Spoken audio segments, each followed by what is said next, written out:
The Motif XS is a living, breathing work in progress. It's a process that began at the turn of the century with the original Motif, an instrument that single-handedly revived the workstation concept, spawning a new generation of players who wanted old-fashioned values like sound quality, feel, and reliability, but not at the expense of new technologies like looping, remixing, and sampling. The Motif ES accepted the challenge of answering the Motif community's call for feature enhancements and developments of the basic Motif theme, and the Motif XS now takes the lead in offering groundbreaking new applications of the technology, like multiple interactive arpeggios and a tight-knit relationship with computer DAWs. This DVD starts you off at the beginning, though, with careful explanations of all the basic panel controls, features, and philosophies. Armed with this solid foundation, the program takes you on a journey through the many ways you can play the Motif XS live, using expanded articulation on the voices, exploring mega voices, playing the performances, before looking at the deep features inside its MIDI sequencing and audio recording engine. Digital effects, including cool sounding and looking vintage models, looping, sampling, remixing, and finally how and when to interact with a DAW on a Mac or PC, are all covered in depth. The Motif XS will soon be the center of your musical world, so welcome to the world of Motif XS.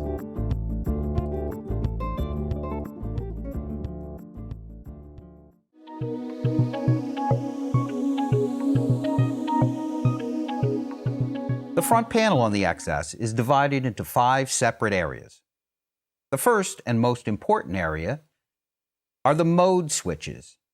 These select exactly what you want to do with the Motif XS, and we'll get into those in a second. On the right-hand side here, we have buttons for selection. These select either voices, performances, or parts, and you can directly select them using these buttons. Over here on the left-hand side, we have knobs and faders and some buttons for real-time control. This area right here is for data entry. We have a data entry wheel, an increment and a decrement button, cursor buttons, an enter button, and an exit button. And the final area is this area right here underneath the screen. These buttons actually select what you're viewing in the screen. So those are the 5 basic areas of the Motif XS. Now let's go in and talk a little bit about the modes. This is a very important area because this actually, again, determines what you want the Motif XS to be.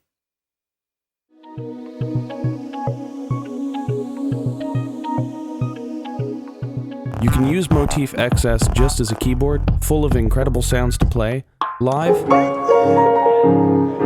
or in the studio. You can use it as a complete recording studio, even incorporating vocals and guitars. You can use it as a looping sampler, mixing and remixing loops and effects. You can even use it as the brains behind a studio session or live show.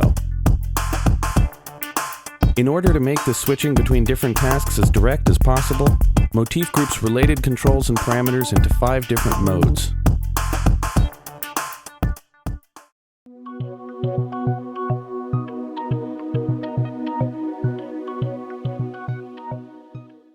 The first mode is voice mode. In the voice mode, you're playing 8 elements on 1 MIDI channel. So this is your basic keyboard mode.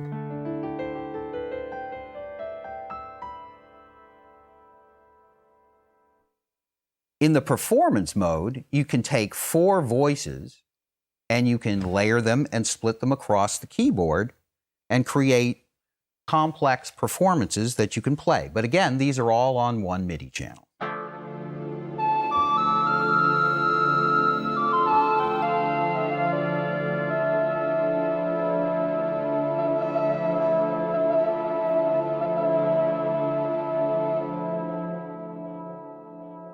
In the pattern mode, we now have 2 things. We have a 16-track sequencer, and we also have a 16-part multi-timbral tone generator. These 2 things combine so that you can create patterns and play them back.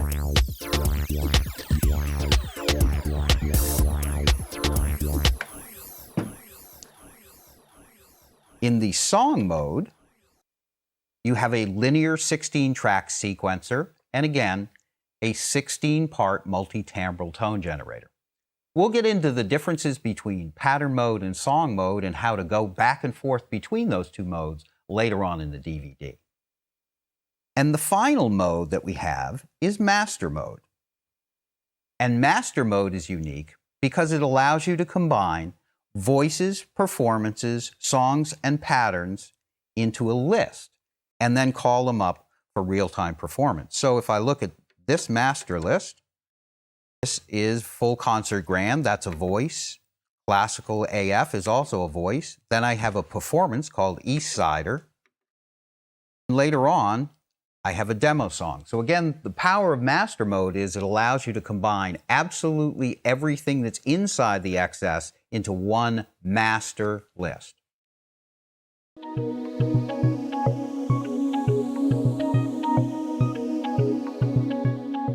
Not 4 elements per voice, we have 8 elements per voice. How I'm going to show that with a very simple organ sound. Even what you think seems like an individual sound on the Motif XS, a piano, or a bass guitar pattern, is actually made up from a number of constituent or component parts, plus effects. 1, 2, 3, 4, 5, 6, 7, 8. 8 elements, remember that. We're going to go right to the heart of this instrument to see how, where, and when these building blocks get assembled into sounds and eventually complete pieces of music.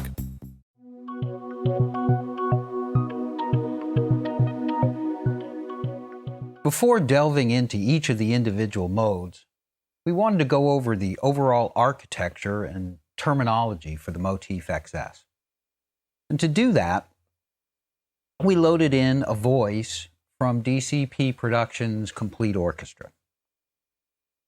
And the reason that we did that is because that has sample data in it, and so we can look at each individual part of a Motif XS voice, and you can see exactly what it's made of. So, we've loaded in this sound, and it got imported with the samples, the waves, the key banks, and all of the synth parameters, but we can look at each one of those individual things.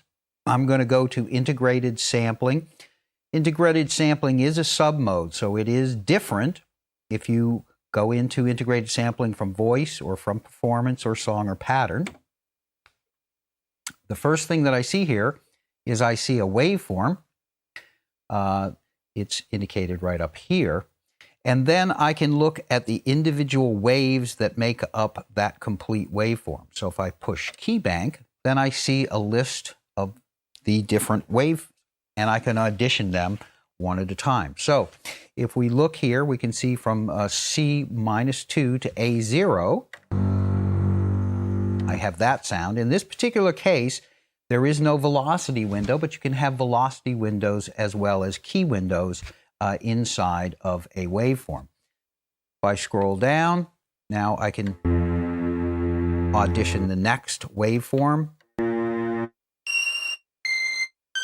So these are the individual waves. They get mapped across the keyboard, and they can also be mapped in terms of their, when they play in terms of velocity. And if I also want to take a look at individual waves, I can now take a look.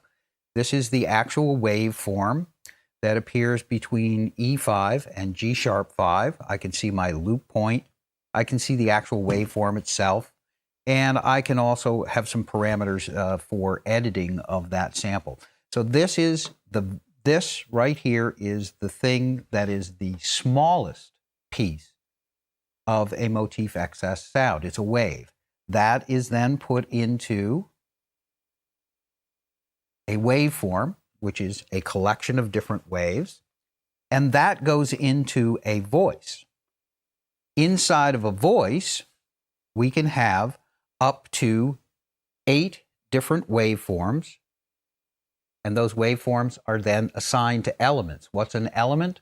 An element has a complete set of synthesizer parameters attached to it. So if I go into voice mode and I go into edit, I can now look at my oscillator, and I can select the different elements, up to 8 of them, that are assigned to the keyboard. And each one of those can have a amplitude envelope. It can have a filter envelope. It can have a pitch envelope. And it can have an LFO. So that is what makes up a voice. On top of that, for your voice, you also have a common area. This has the effects for that particular voice. So all of those things go up to make this lovely, scary string sound. The next level of architecture above the voice, and the voice is typically what you would play if you want to play one sound at a time. If you're playing in a live performance context and you want to play the piano, you simply select voices and play those voices individually.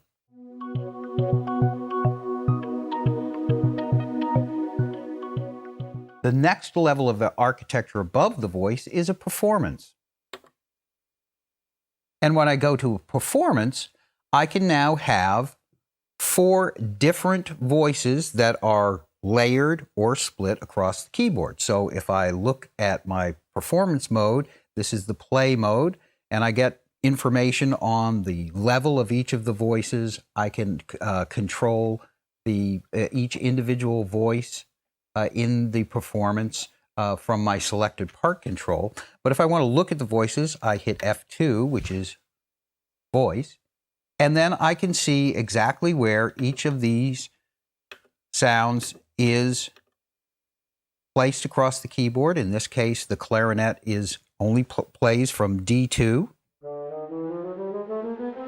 and up, and the flutes play from C3. So again, you can see very easily with the graphic display here exactly where each of these sounds that make up my performance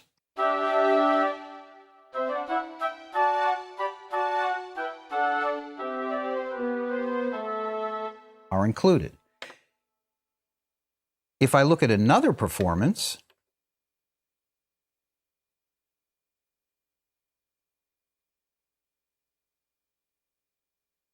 I can also have 4 different arpeggiators now.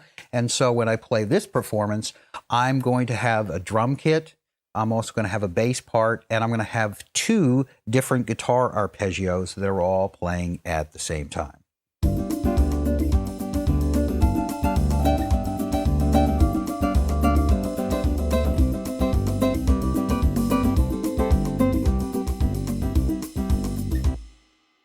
So now we've gotten the voice. 4 voices make up a performance. Those performances can now have 4 arpeggios that are assigned to them.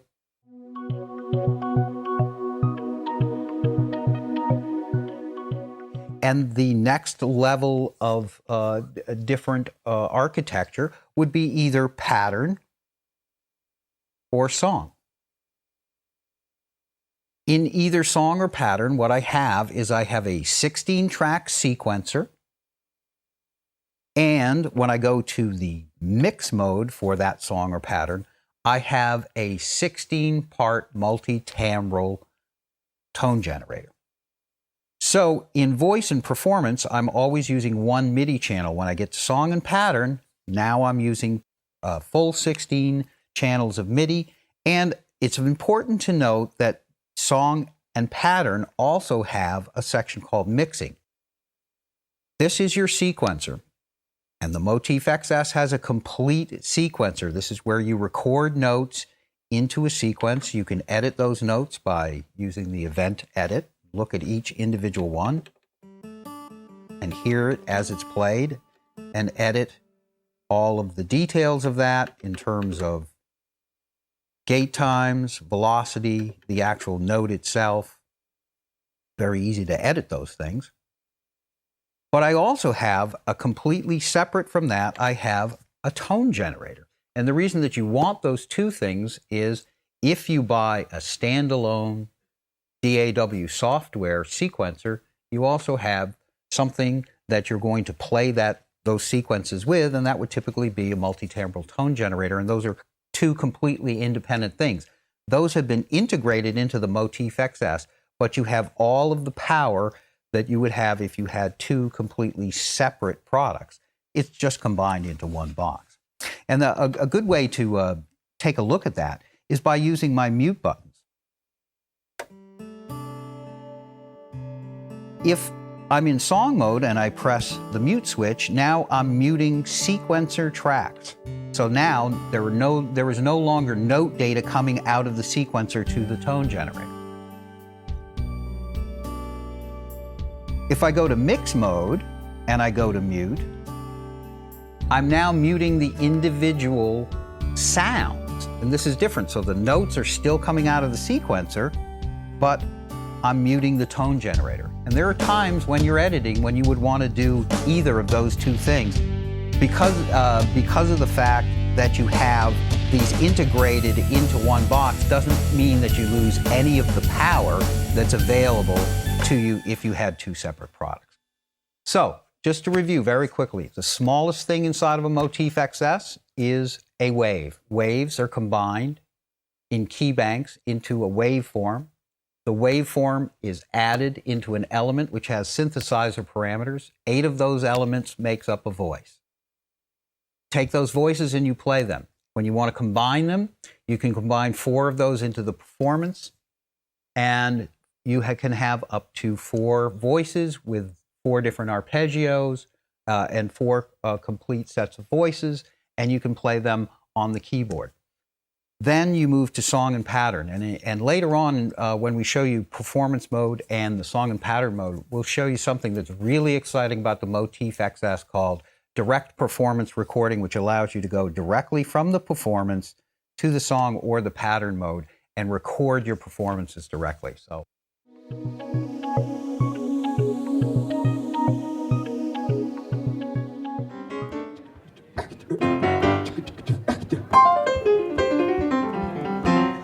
It's the quality and playability of the voices that makes a synthesizer come alive. The Motif XS doesn't just provide technically superior or higher bandwidth or sample rate material, it gives you raw material you can have fun with or that can inspire a new performance or piece of music. There are many ways it does this. Some you really don't need to understand, others that some understanding of the technology will help you both maximize and indeed customize this creative potential to exactly your style of playing or your style of music. Although it is hard sometimes knowing what's right.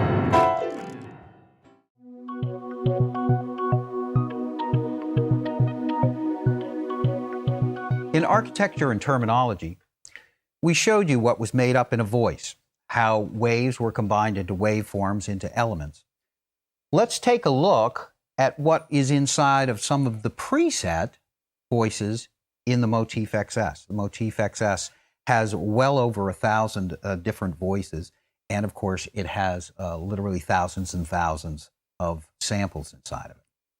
The first thing that you're going to need to know is how to select voices, and there are several ways to do that.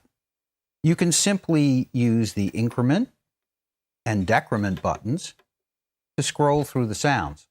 Of course, with 1,000 sounds, that could take a real long time. You can also use the data wheel and spin quickly through.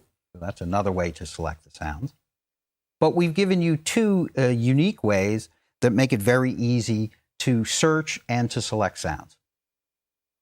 The first way is to use these buttons right here, the A through H buttons, and you can call up a display of 16 sounds in a bank so that you can look and you can see a list here. And then using the 16 buttons underneath, you can directly select that sound. So if I'm looking over here and I look and see that I'd like to select hollow clavy, that's number 12, I can call it up very quickly.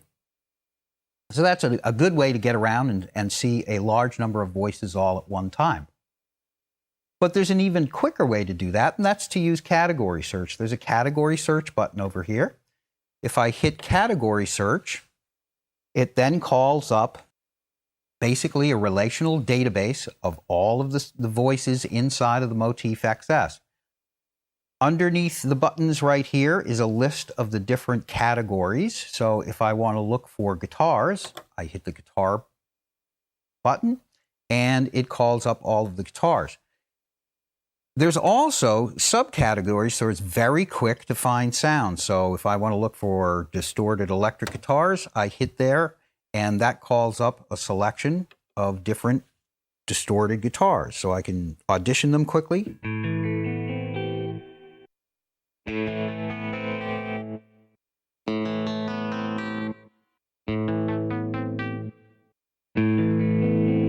And when I find what I like, I simply press the enter button.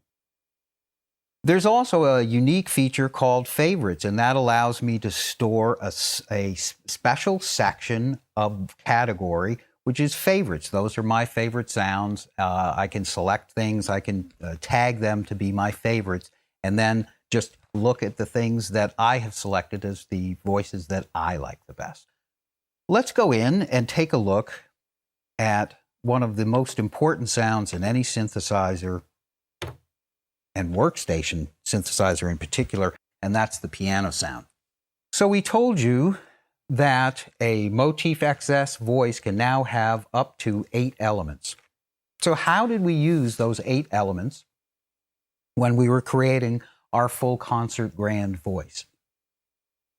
Well, there's a couple of things. First of all, inside of this voice, there are different areas of the keyboard that have different envelopes.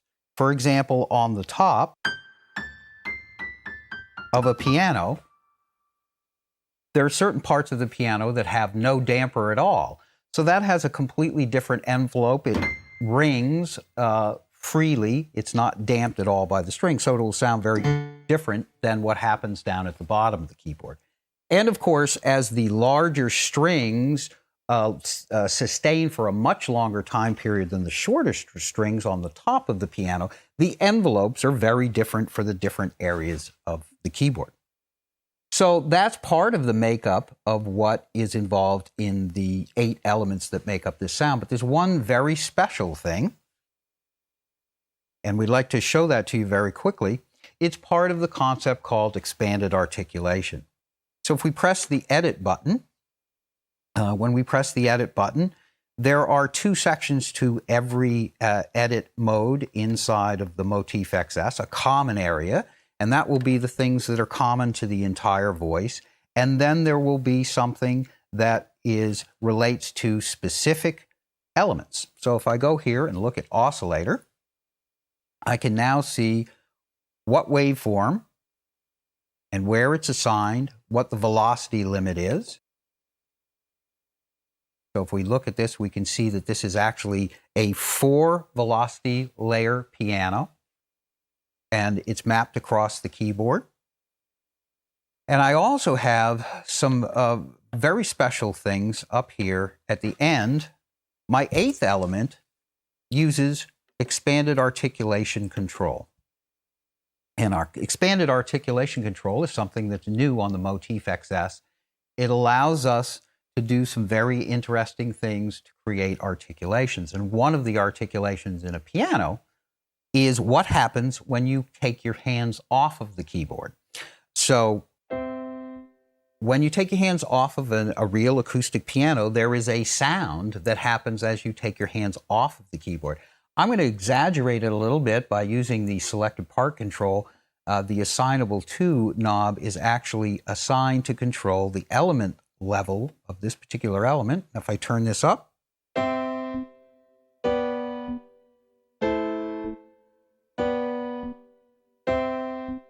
I can hear that key off sound is very much there. One other thing that I would like to point out with the piano is if I go over here to Common Edit and I look at Effect, a couple of things that you'll notice. First is this is using some of the VCM effects. This is the VCM equalizer. VCM effects we'll talk about in more detail when we get into effects, but this is a reproduction of a very high quality studio EQ that a lot of people have used in their studios for many years. And on insert B, I actually have damper resonance, and the damper resonance is an insert effect, and what it does is it duplicates the sound of the resonant strings when you use the damper pedal. I'm using an FC3, and the FC3 allows me to do half damper, so when I push it very lightly,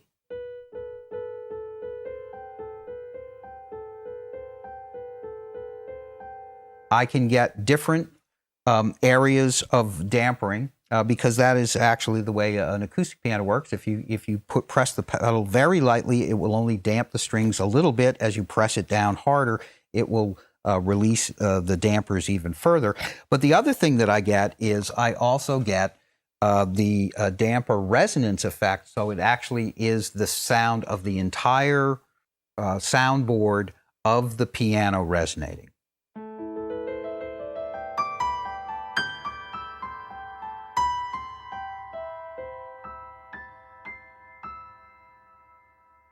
Let's take a look at some other ways to use expanded articulation.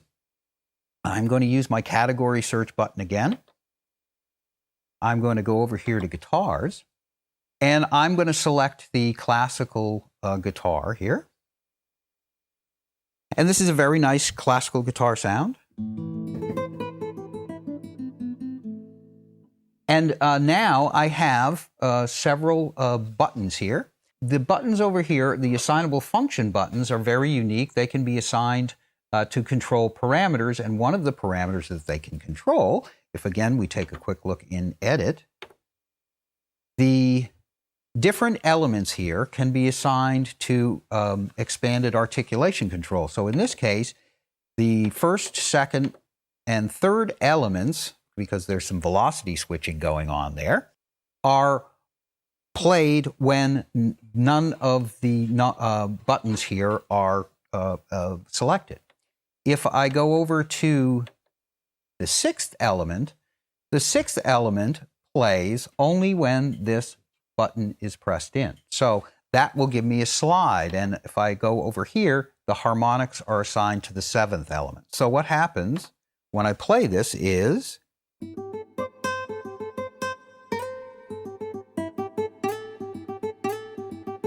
every time I hit the assignable function number 1 button, I get a slide. This gives me very, very, very precise control over when the slides happen. I determine that. This button can be assigned to a foot pedal, so I can do it not from this button, but from a foot pedal. And of course, it's also recorded as a MIDI message, so if I press the button, record it into the sequencer, and play it back, it will play back with the slides at the appropriate time. On assignable function number 2, I have harmonics. And of course, I can combine these with the arpeggiator.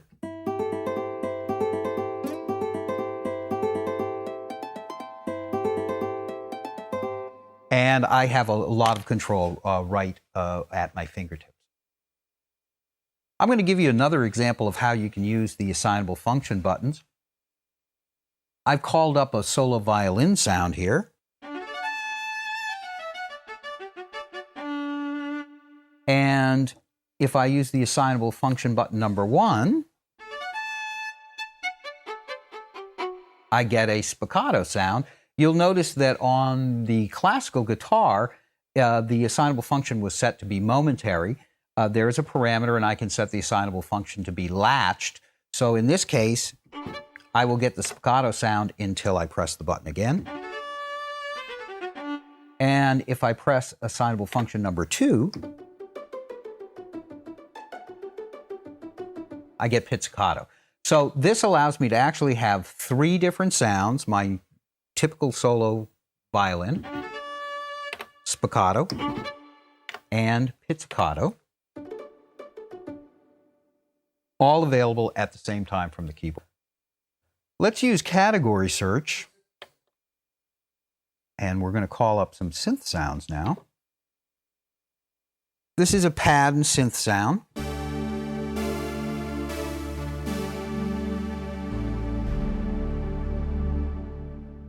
And what I'd like to do in this little section is to show you how much information that you get on the screen and also how much control you have in real time using these knobs and the faders over here. So the first thing is, if we take a look at the very bottom of the screen, we could get a lot of information on what is controlled by the different physical controllers. Mod wheel controls element level, so that I know that when I move this,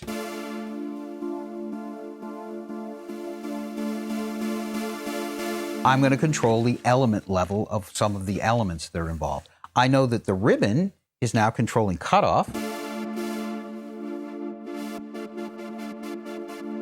So I have control right there to use the ribbon to do that. And the nice thing about a ribbon, of course, is you can get instantly to the parameter. It doesn't, like a mod wheel, you have to move through all of the different settings of the cutoff filter. But with a ribbon controller, you can do things like that. There are some things assigned to the assignable functions. There are some things assigned to the assignable knobs as well.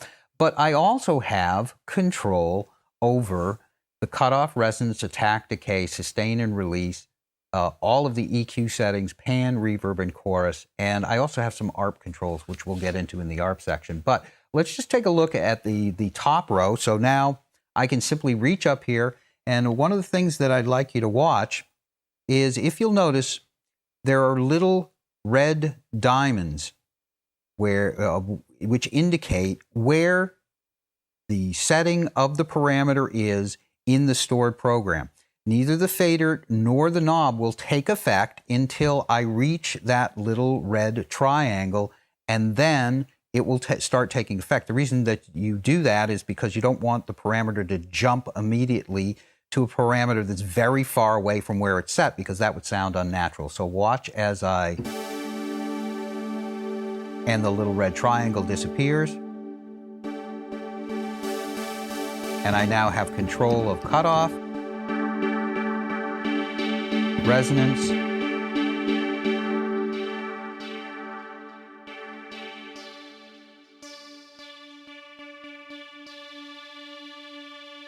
attack, decay, sustain, and release.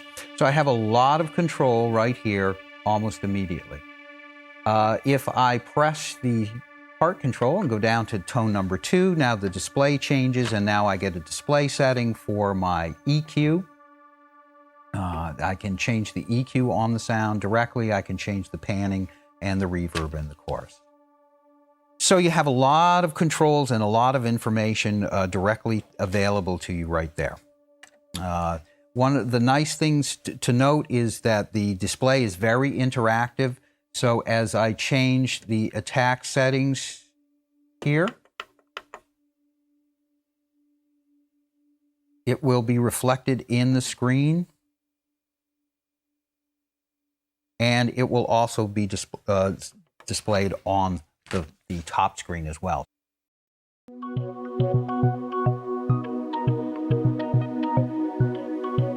Let's take a look at all of the things that are available for expanded articulation control. If I select the expanded articulation control parameter, on SF6, a list button pops up, and then I can press that, and I can see a list of all of the things that expanded articulation control is assignable to. Normal means that the element will play all of the time. Legato means that the element will only play when you play legato on the keyboard. This is great for doing monophonic instruments like clarinet, saxophone, flutes, things like that. In the piano sound, and in many of the sounds, including actually all of the woodwinds, there's a sound that happens when you finish playing a note on a clarinet, and the pad makes a little bit of noise. That we can assign to a key off sound, so when you release the key, there's a noise that happens. Again, that's also great for doing synth sounds. Wave cycle and wave random are great for synthesizer sounds. Wave cycle means that every time I play a note on the keyboard, I will get a different element, so I can cycle between 8 elements that get played successively. Wave random will actually randomly generate the different elements, which is also great for creating big pads and expressive synth sounds. All AF off means that when none of the assignable function knobs are selected, then that element will play. AF1 on means that the element will only play when this is selected, and AF2 on means that it will only play when this knob button is selected, when this button is selected. So this is the way that I can create those sounds like the classical guitar and the solo violin, which actually have 3 sounds in them, and I can get those 3 different sounds by pushing the assignable function buttons 1 and 2.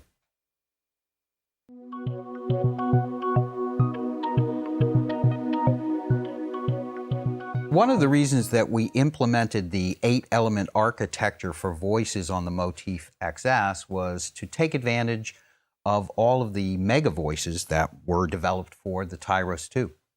So the Motif XS features a lot of the mega voices that were available in the Tyros series, as well as the arpeggiators to go with them. So what is a mega voice, and how is it different than a normal voice? The mega voice was specifically created to be content-driven. So each of the elements is separated out, and our different articulations are on each of the elements, and then there are very detailed arpeggios that use velocity zones to control each one of those different elements. So this is a very different architecture than a normal voice. And when paired with a mega voice arpeggio, it does incredibly realistic representations of the different instruments.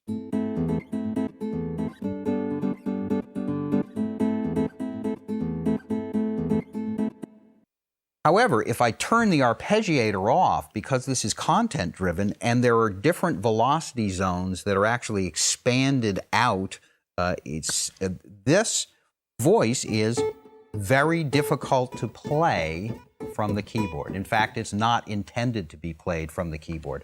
There are 6,000 arpeggios inside the XS. There are an awful lot of them are mega voice arpeggios, so you have a lot of choices of how to utilize these voices, but playing them in real time from the keyboard is not something that you should probably try to do.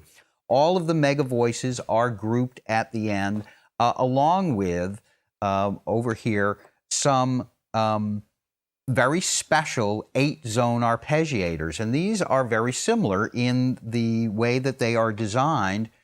They are designed with arpeggios that use different velocities in 8 velocity zones to do very complicated things, and they sound great when driven by the arpeggiator. So in the preset 8 banks E through H, there are a number of these special voices that are meant to be driven by arpeggios. Some of them are mega voices and some of them are 8-zone arps like this. Or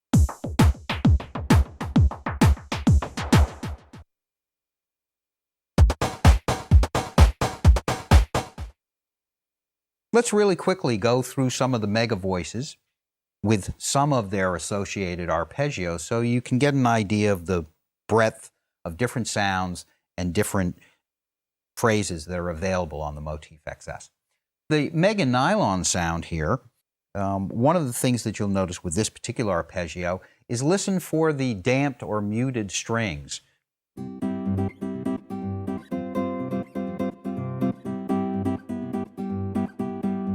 Now on the mega steel sound, listen for the sound of the fret noise as the strumming is happening. You're hearing that noise that happens when the pick hits the guitar, and that's what really makes it incredibly realistic.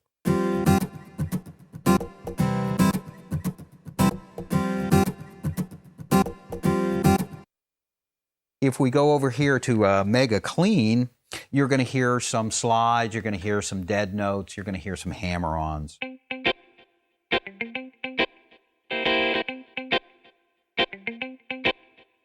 So again, this is what makes the mega voices so incredibly realistic, is the fact that they have these individual articulations And the individual articulations are scaled into different velocity zones and then are controlled by these very elaborate arpeggios.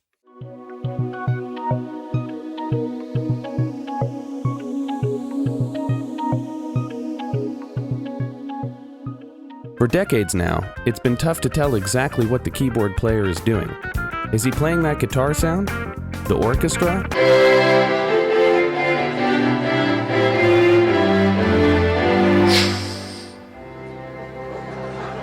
The drums? On the Motif XS, it's even harder than normal because, in addition to the zonable, layerable treasure trove of sounds and effects, you also have an army of virtual players in the shape of arpeggios that can be set to work on a guitar patch during a deep funk groove. At the same time as you, live, are thrashing away on an electric piano part. Can I get a witness? Add in an uncanny level of interactivity, and what you have are Motif XS performances. Am I been lonely? I might lose a friend, but if I'm true to my convictions, they'll be back again.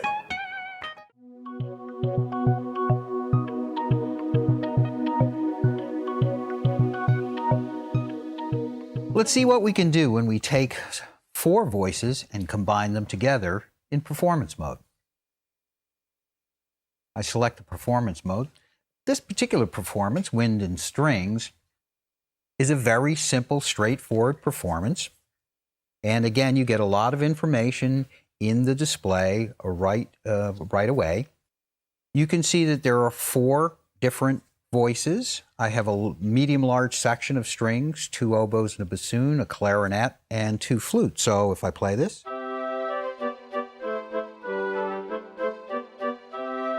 and again, I have some direct controls without going into the edit mode, very easy to get around on. If I press the voice button, then I can see where each of those individual voices is split across the keyboard. In this case, the clarinet starts from D2, and the flutes start from C3.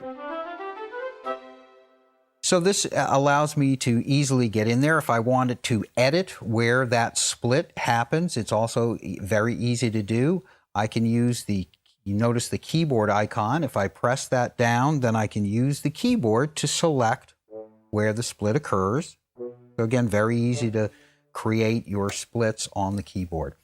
This can all be done directly from the top page without having to go into the edit mode. That's a very typical performance, which would just be a layer across the keyboard. Let's use our category search now. And category search works very similar to the way that it works in voice mode. However, there are different categories. Because in performance, rather than being selected by instrument type, in performance, the categories are selected by music genre. So if I go in here, I can select between rock, R&B, electrical, jazz, world, splits and layers, which are then divided into instrument categories, and effects, and those are grouped by type like hard, soft, sequence.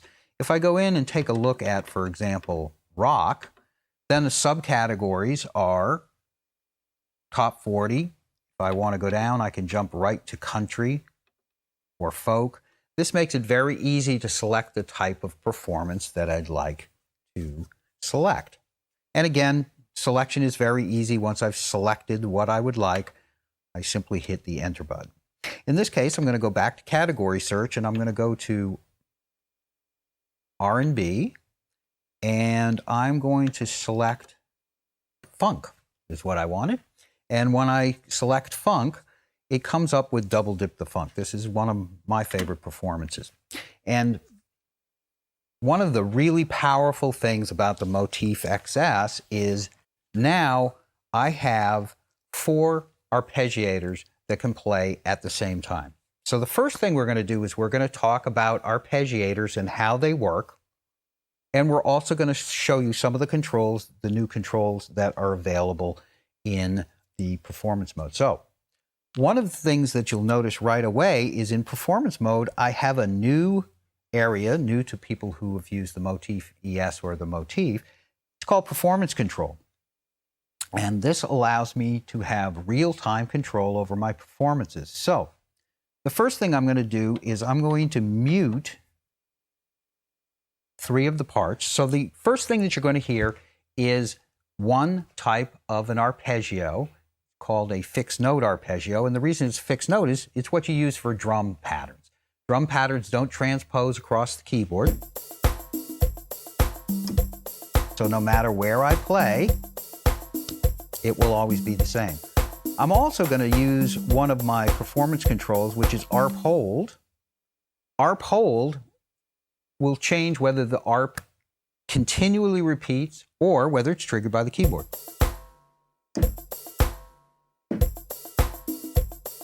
Okay, that's a very simple thing, but it's very powerful when you combine it with other things.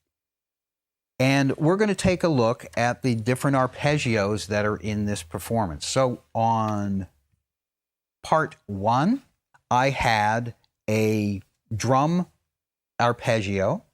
And on part number 2, I have a funk bass part. Now, the funk bass part,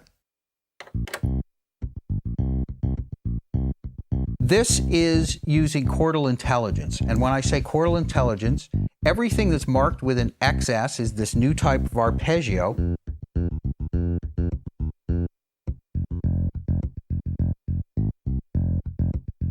And it follows very, very precisely rules that are determined by note transposition tables. And this is very effective for bass parts because bass parts are very specific in the way that they react to note transposition. So this is very cool. Now let me add on to that.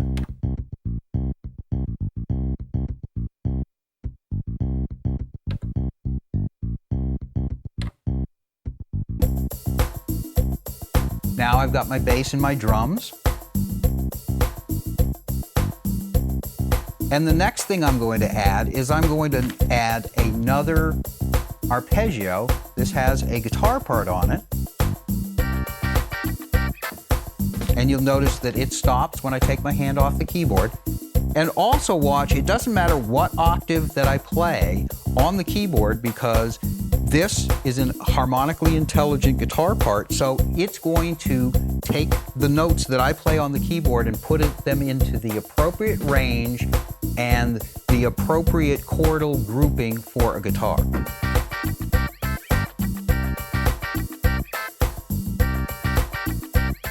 And again, I can change the chords.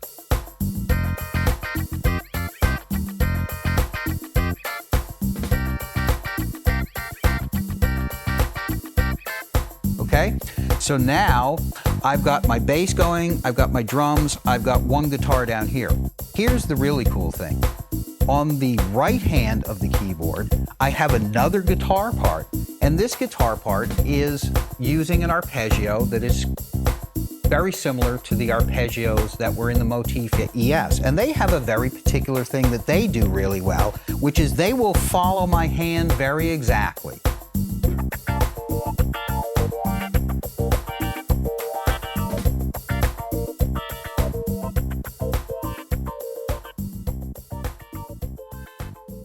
Okay, next I'd like to show you how much control you have right from the top screen of the Motif XS in performance mode.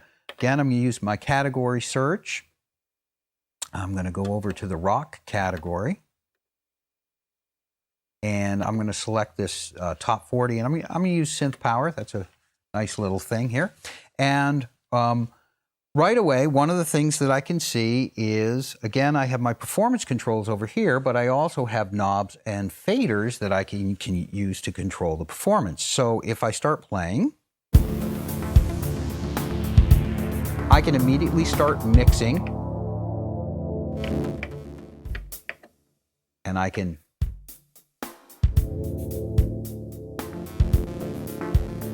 set the level of each of the different parts.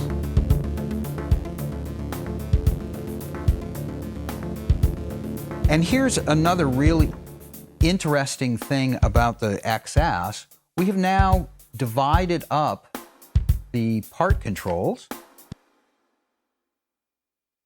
And we have a selected part control and we have a multi-part control.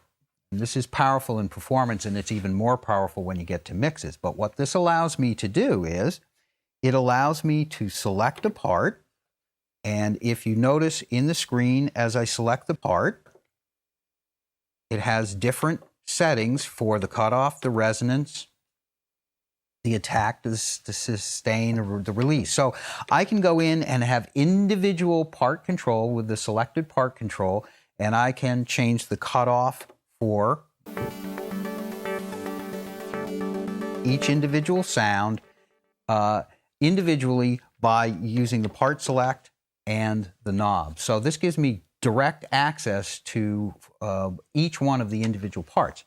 If I want to do some quick editing on all 4 parts for the things that you edit most of the time, like reverb, I can go over here very quickly, and now I can control the reverb setting for each of the 4 parts, the chorus setting for each of the 4 parts, and the pan setting for each of the 4 parts. And of course, if I go back to selected control and I go to that area, these are all interactive. So if I change it down in the multi-part, it gets reflected up in the single part. It's just simply a quicker way to get around for those parameters that you use a lot, especially in mix mode, but also in performance. For reverb, chorus, and panning, you want to set those all at once, at one time for all of the parts at once. So this is the great way to get around, and I have, again, a lot of control over all of these things.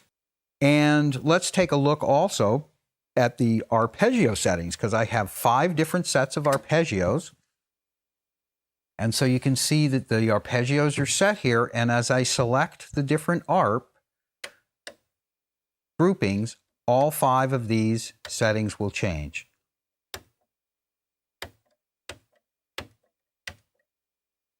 So as I set up each one of my performances, this allows me to go through and have different drum parts. I can combine the different drum parts with different bass parts and different guitar parts. So it actually sets up complete sections of songs inside of a performance.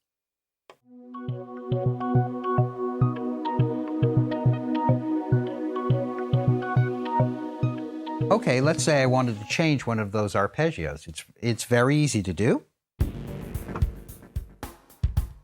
I can go down here and I can select the arpeggio.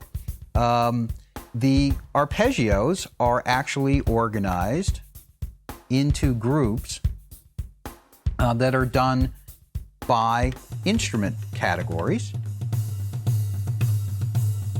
I've now selected a piano arpeggio for my drum sound. It doesn't make a lot of sense. And after I've selected the instrument sound, I can now select the musical genre that I'd like to categorize my sounds by. So I could select R&B, electronic, jazz. And you notice that the arpeggio does wait until the end of the measure to change. So in this case, I'm going to select rock. If I go in and take a look at the different types, you'll notice that there are actually names. MA stands for main A. There's main A, main B. There's fill-ins. There are breaks. So as I go through here, this is the standard, happens to be the standard rock pattern.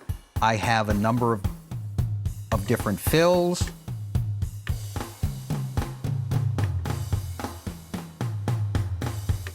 And a number of different breaks, and now I'm into a different style. So it's very easy to see the different styles that are grouped together because they all have the same name. It's very easy to select by genre, so if I'm looking for a particular genre of music, I can do that. And of course, the basic thing is that it's done by instrument type, so that I select the correct instrument to go with the correct arpeggio.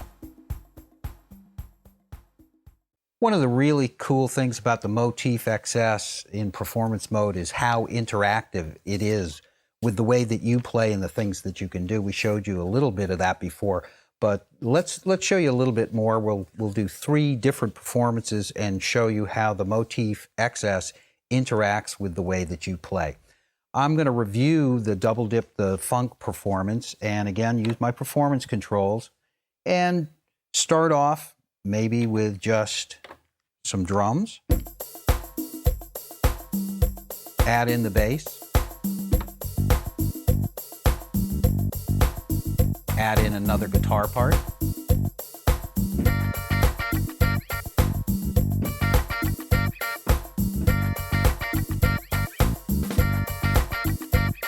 Another guitar.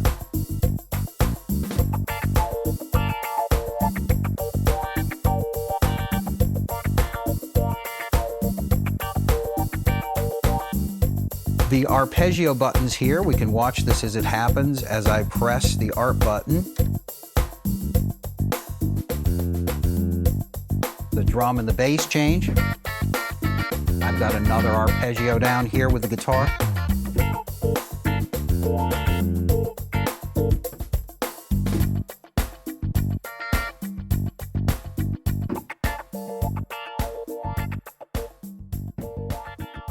So let's take a look at the next level of interactivity, which is the way the Motif XS actually interacts with the way I play. Listen to the bass line, the guitar line, as I play the clavinet, and it follows right along with me.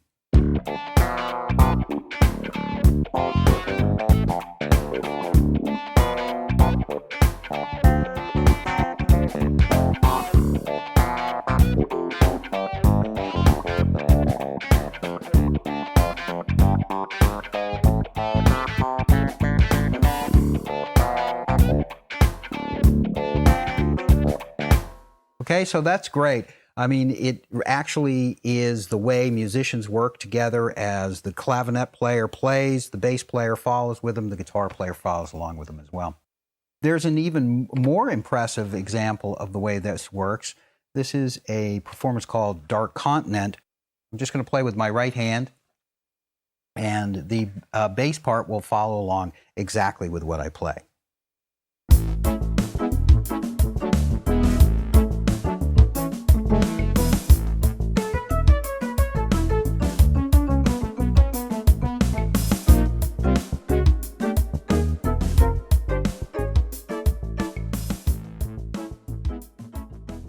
It sure would be nice to be able to record this directly into either a pattern or song.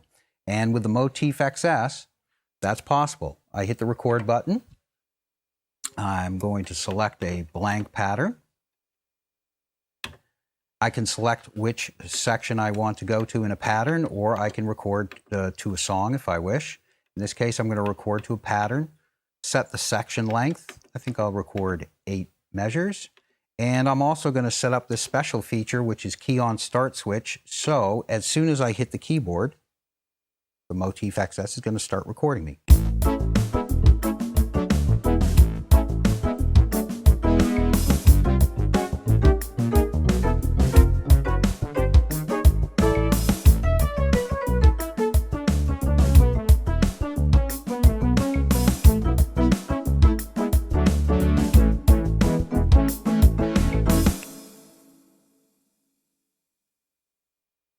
Hit the pattern mode, and it's all recorded.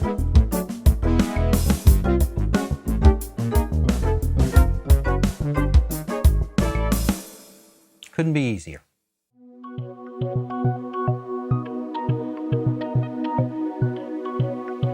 So if we go to Performance and we hit Edit, we can now be in an area where we can take a look at how this particular performance is set up. So again, this is Double Dip the Funk, and on the bottom I have a bass part and a drum part and a guitar part.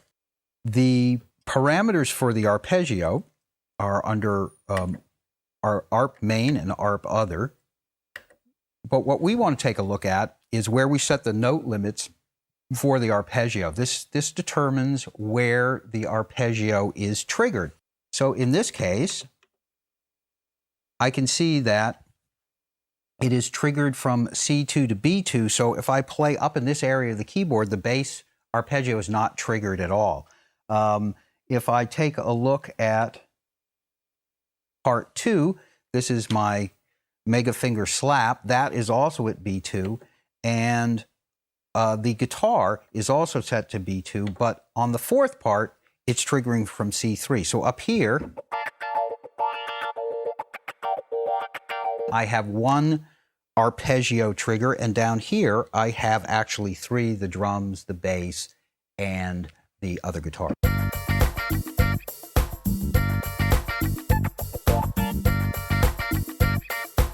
One of the nice things about this is it allows me to play different things with my two hands, and so I can do things that would be typically impossible on something that was just using note transposition tables, because I can play chromatic notes with my right hand.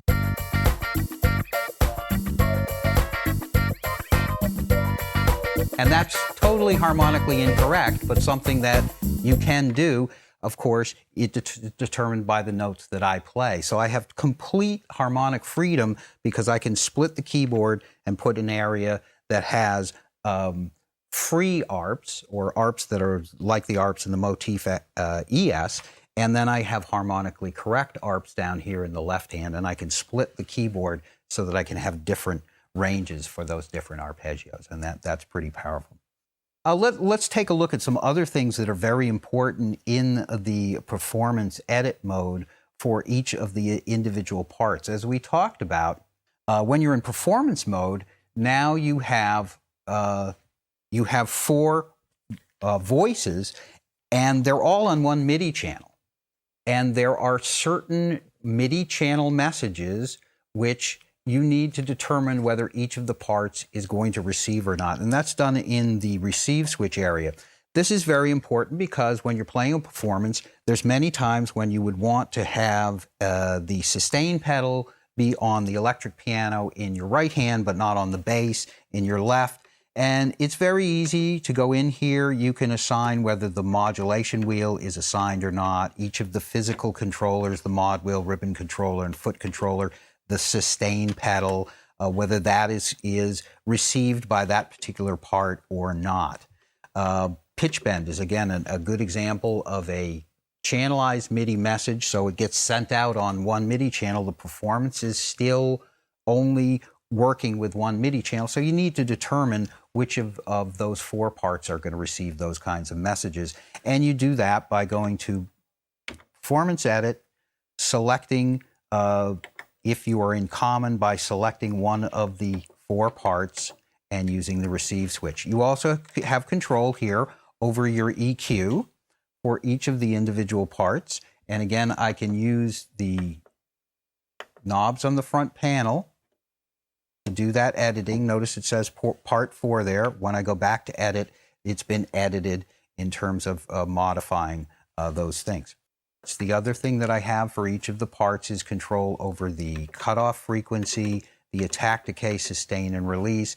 So one of the important parts about these, what are called part offsets, is it doesn't modify the original voice. The original voice is exactly as you had it in voice mode, but I can do very detailed editing via offsets to the parts in a performance, make it appropriate for that performance without messing up my original voice. So when people ask how many voices are inside of the Motif XS, there are well over 1,000 voices, but there are also as many voices as you have performances and as many voices as you have patterns and songs, because in both performance and song and pattern, you can have part offsets to each of the individual voices to modify them and customize them for that particular application.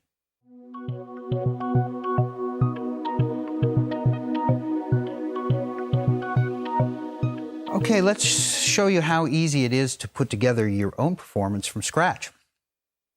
So I've just initialized this performance. Everything but the first part is set to off.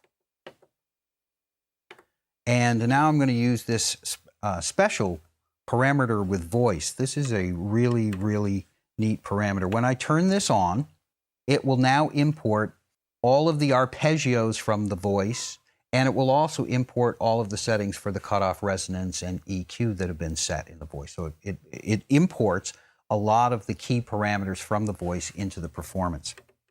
So if I go up here and select 104. Paris at Night.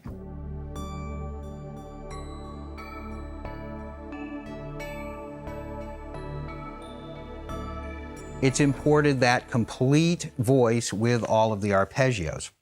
So now if I go over to part number 2, turn it on, also turn parameter with voice on, and go and select another sound that has a different set of arpeggios. It will call up those arpeggios.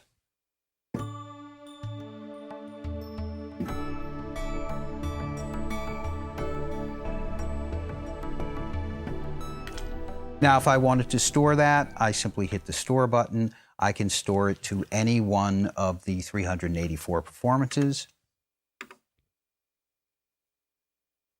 And it's in there.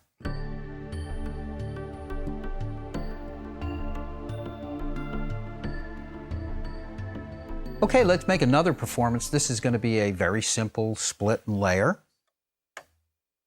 Again, I'm going to go in and initialize a performance. You wouldn't necessarily have to initialize a performance. There are 384 performances inside of the Motif XS, and there's probably something close to what you'd like, but I just wanted to show you how easy it is to do. So again, I've got a grand piano up here. I'm going to go into edit mode and select part number 2. I'm going to turn it on, and I am going to select a sound. Again, I can use category search anytime that I am in a page which allows me to select voices. I can use category search to do that. I'm going to select bass, and I'm going to go to the subcategory of electric bass. And one thing you'll notice, of course, is that the piano and the bass are layered. So for right now, what I'm going to do is I'm going to just go ahead and select that. And what I need to do is I need to split the keyboard. So let's see how easy that is to do. If I want to go in and set the limit for the bass, I can go over here. Keyboard icon pops up. I want the bass to go up to B2, and that's there. I go over to part 1. I'd like the piano to only go down to C3. So I cursor over to note limit low, hit the keyboard and hit C3, and now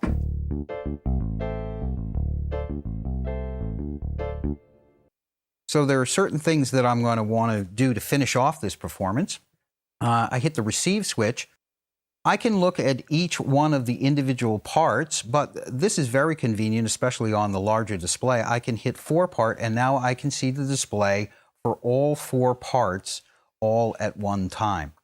So I know, for example, that I would like to not have the sustain pedal on the bass, but I would like to have it on the piano. I would not like to have pitch bend on the piano, but I would like to have it on the bass. And so I can go in here and I can set all of those different receive switches up just very quickly by using the display for 4 part. By the way, the 4 part is, and 1 part is for each individual area. So if I go over to the EQ, I can be looking at the individual part for the EQ. If I hit 4 part, I can see all 4 parts at once. So it depends, again, on exactly where I am as to what the display is. It's context sensitive, so it really works with you in terms of displaying exactly the information that you'd like. So now I've got a very simple, straightforward piano and bass, and it only took me about 20-30 seconds to set up. Again, if I want to store that, simply hit the Store button, and I can store that, and it's stored inside the machine.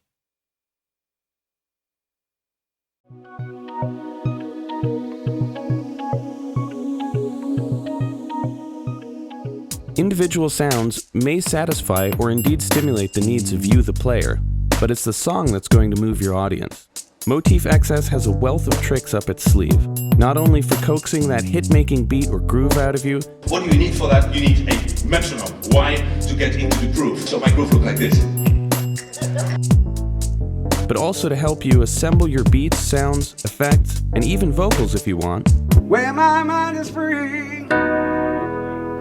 No melody can move me. Into a finished piece of music you can simply download onto your computer and burn to CD.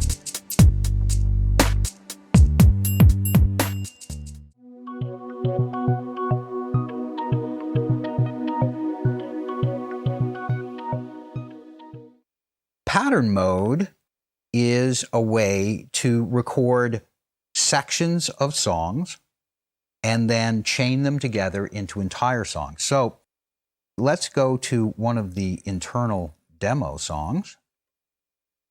And if I take a look at this, the display indicates to me what tracks are used in what section. So that I know in section A, on track 1, there's the mini soft. And again, I can use my buttons over here to select the different tracks. Over here, I've got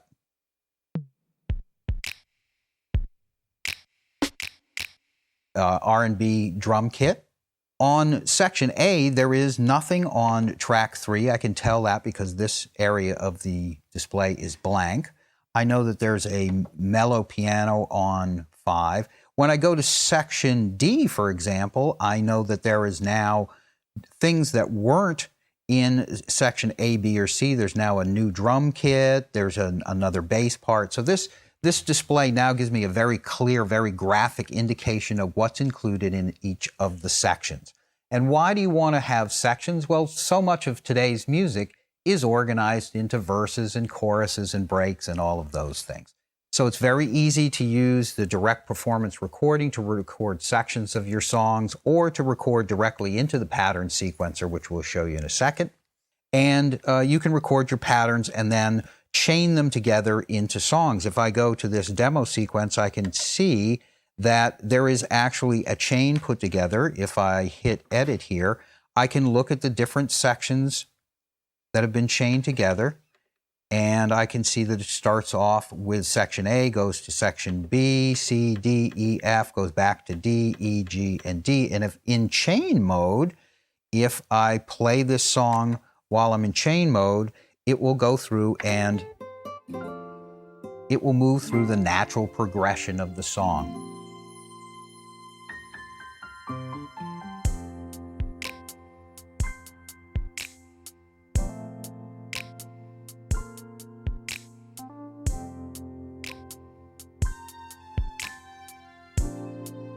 And it's going to change to C.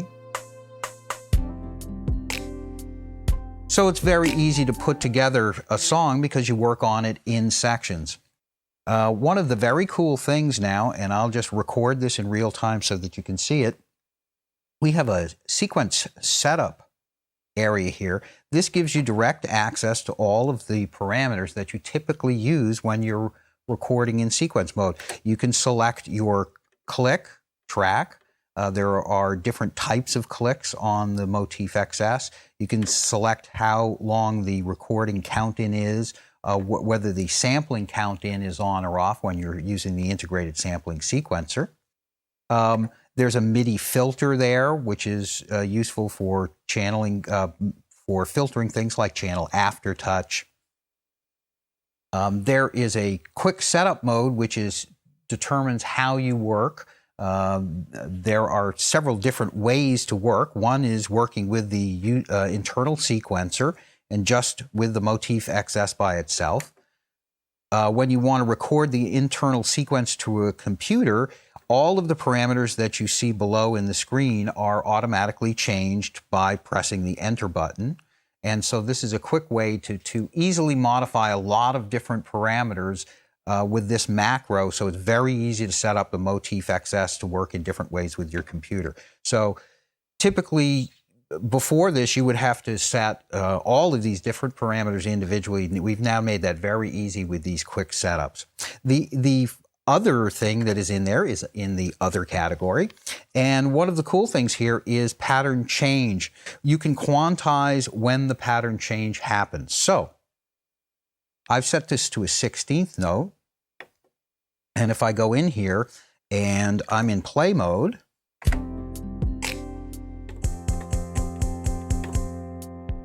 I can now trigger those patterns just as if I was using a sampler or something. I can trigger them as audio, MIDI events. And one of the cool things about this now is if I stop and I go into chain recording and I record,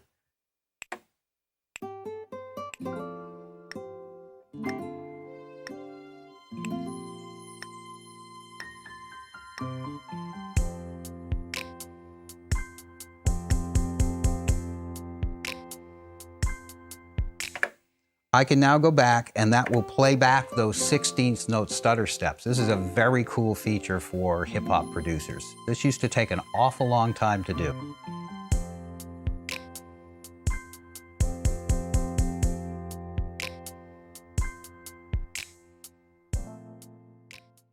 Okay, so I can easily go in and record my chains after I get my sections done. And it's done simply by going into chain, pressing the record button, and hitting the buttons at the appropriate time, all the way up into doing those very cool stutter steps. That's a real nice thing to be able to do. Also, on the front part of the pattern display, I have play effects. And play effects are actually a real great way to get more of a feel and groove into your music. This allows you to do some things. You can note shift the individual tracks if you'd like, but clock shift is a great way. You can move individual tracks a little bit forward and a little bit back.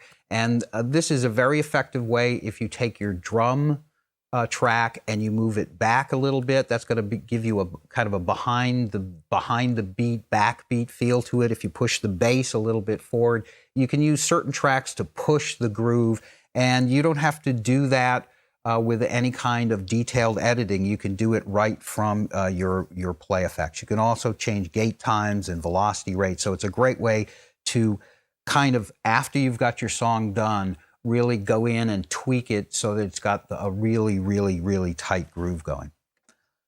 In the track parameters, this is a very simple page. It allows you to select the transmission channel for the individual tracks in your sequence and select whether you want them to be sent to the internal tone generator, to the external tone generator, or both.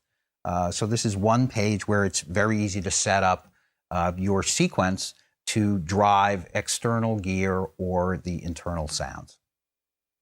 Patch, we will talk about in a little bit more detail when we actually go in and create a pattern, because when you create a pattern, every time you create a phrase inside of a pattern, it automatically creates a phrase and numbers it, and just does that sequentially. So if you start off and you write a drum track, that becomes phrase number 1. If you then write a bass part, that becomes phrase number 2. If you write a guitar part, that becomes phrase number 3. And you go on and on in doing that. You don't typically have to worry about the numbers because you're working in a very organic way. But if you want to go back and get a phrase and move it from one place to another, you've always got that availability because you've written that phrase, and then you can just call up that number and that phrase is there.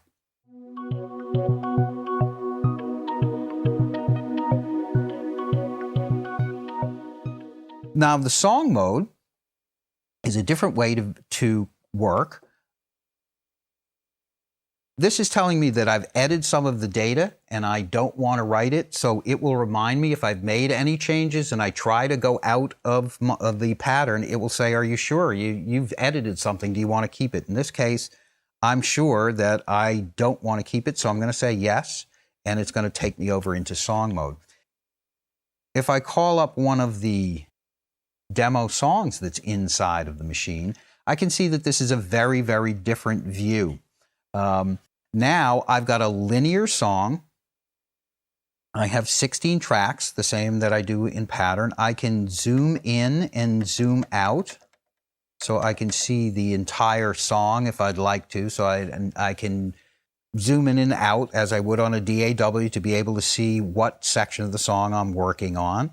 The track parameters are very much the same as the track parameters in pattern mode. It selects the transmission channel and whether it's sent to the internal or external tone generator. I also have a loop area. I can now loop tracks inside of song mode. So if I want to just write a drum part and I want to take that particular part and have it loop continuously, it will loop continuously until the end of the song. Play effects are very much the same as they are in pattern. And I have a chain mode, and in this, I can now chain songs together. So if I want to create a medley of songs, I'm able to do that.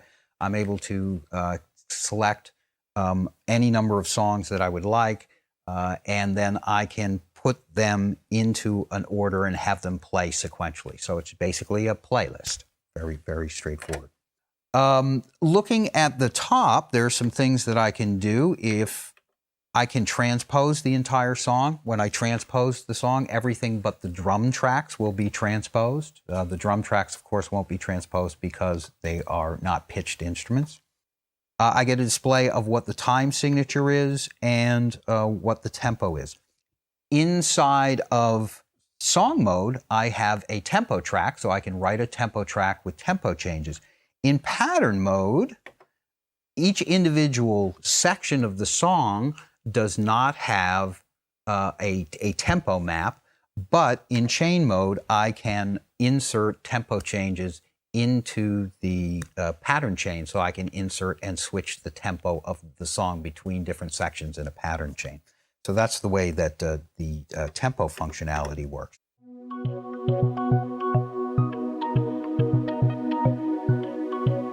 Is that for every pattern and every song, there is a mix attached to it. And the mix are the settings for the 16-part multi-timbral tone generator for that particular song. So displayed in the pattern window are the voices that are selected. If I go to the mix mode, what I get is a display that looks very much like a mixer. So it is very, very quick to get around and mix on the Motif XS. I can simply go over here and I grab the faders, moving. I can go down and I can select and quickly edit the reverb, chorus, any 8 of the 8 tracks, the pan. So very quick to get around. Of course, if you want to, you can go back to the main mixer page and you can use the data entry wheel, edit things. You can select the different parts directly using the track selection buttons over here. And you can get around the screen to edit your reverb and your chorus here. You can also, of course, edit the sounds that are inside. And as always, whenever you're in a place where you need to select voices, you can use your category search.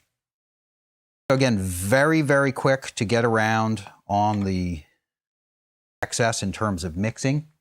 And we'll show you some more details of that a little bit later on. Just to review, you have a 16-track pattern sequencer, which allows you to create sections of your song and then chain them together into complete songs. You also have a 16-track linear song sequencer.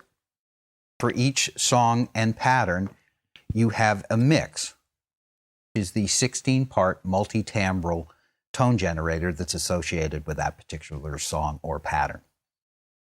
The thing you might want to know about is it possible to go from pattern to song and song to pattern? It's very easy to do. Once you've created a song chain, you can go into Edit, you can select Song, and then you can convert pattern into a linear song. You can select the song where you want it to be converted to, and it will take that entire pattern chain and create a linear song sequence out of it. And the same thing is true in the song mode. it's possible to go in and take parts of a song and copy them over into sections of the pattern. So you can go back and forth between pattern and song to pattern quite simply.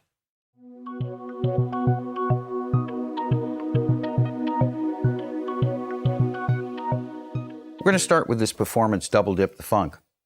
And then we're going to show you how easy it is to use direct performance recording to record directly into the pattern or song sequencer. So first, let's just play it for a second so we can get a feel for what it does.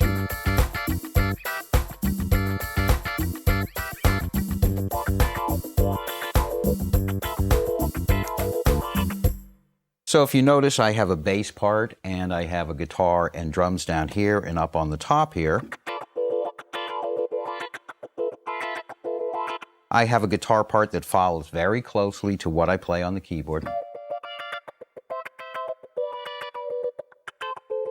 And you'll notice that the arpeggio stops as soon as I take my hand off the keyboard. The same is true with the guitar down here. So I'm ready. I've been practicing a little bit. And all I have to do to record this performance into the pattern is hit the record button. I can select whether I'm recording to a pattern or a song, the location of that pattern, and the section that I'm going to record to. In this case, I'm going to record to section A. How long that section will be, which will be 8 measures. The time signature and the tempo are automatically copied from the performance itself. And I've also turned on the key on start switch, so as soon as I hit the keyboard, it's going to start recording.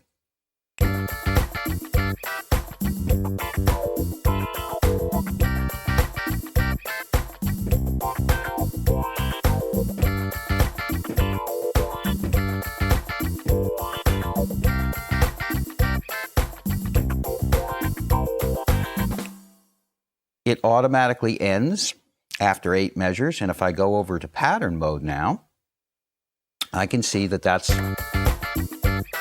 been recorded,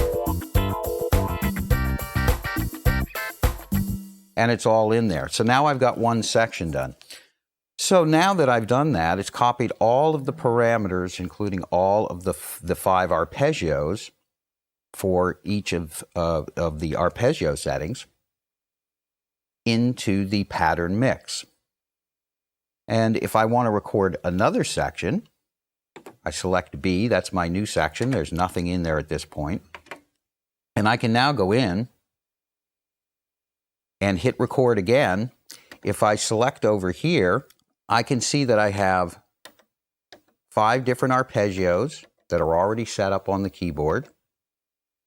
My setup is over here in the record setup page, allows me to make some other selections. I'm going to turn record start on again. This is replace type. I have several different types. I can overdub if I wish, or I can replace. In this case, I'm going to replace. I'm going to turn loop off since I'm only going to be going through one section here one time through, and because I'm recording with an arpeggio, it's very easy to do that. I can also set the length of the part that I'm going to record right now. It's a drum part, so I'm just going to record 4 bars. And I'm going to select the second arpeggio, and I'm ready to record.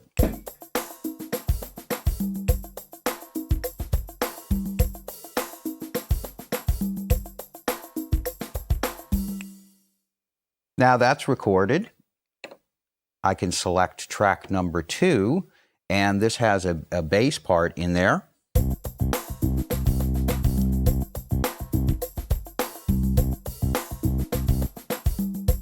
You notice that the pattern started playing automatically when I hit the keyboard. I hadn't hit record, so it wasn't recording. Now I can hit the record button. I can check and see. I've just got that second arpeggio selected for the bass, and I'm ready to record this part.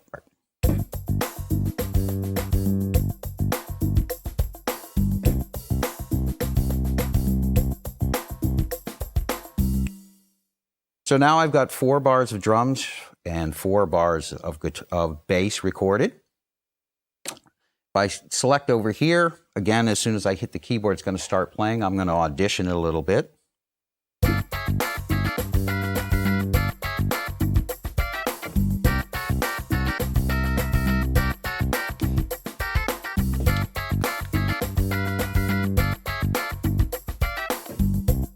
That sounds good. I'm actually going to, when I go to set up my recording here, I'm going to change this, and I'm going to record now 8 measures of the guitar part. So let's record it.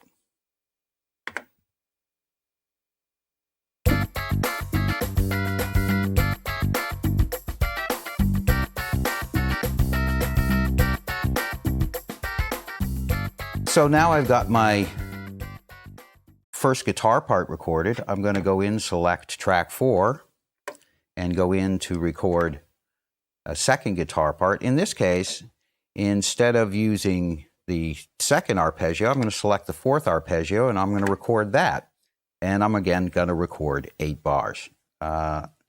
I'm ready to go, and let's hit it.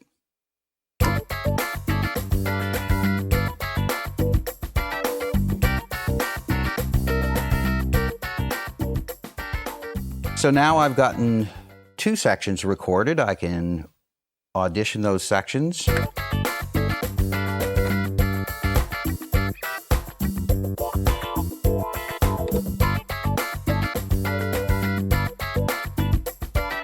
You'll notice that the section starts at the beginning of the section each time that you hit the button.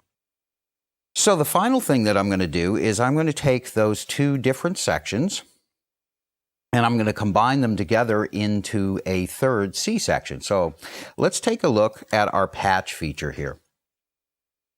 If I go over to section A and I press patch, I'll see that when I first started recording this pattern, the Motif XS just sequentially recorded phrases.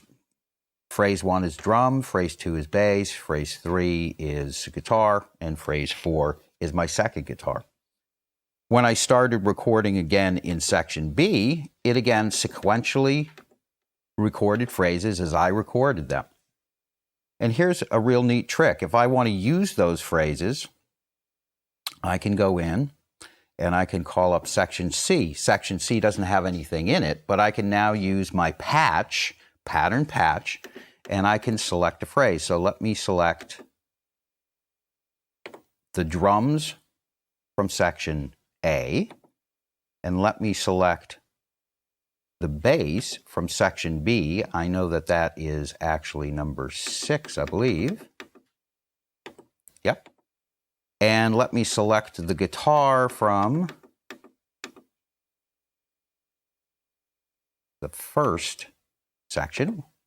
So that's phrase 3. And let me select the guitar from section B, which should be number 8. So now, as you can see, what I've done is I've taken those 2 different sections. I haven't recorded anything. I've simply taken those phrases and patched them together. And now I have a section C, which is a combination of those things.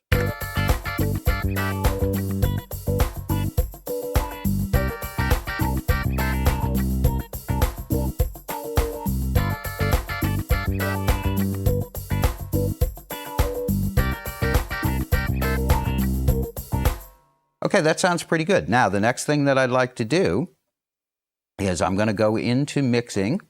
I'm going to use my category search, and I am going to select track 5 because I want to record on a new track. Go into category search. You select keyboards.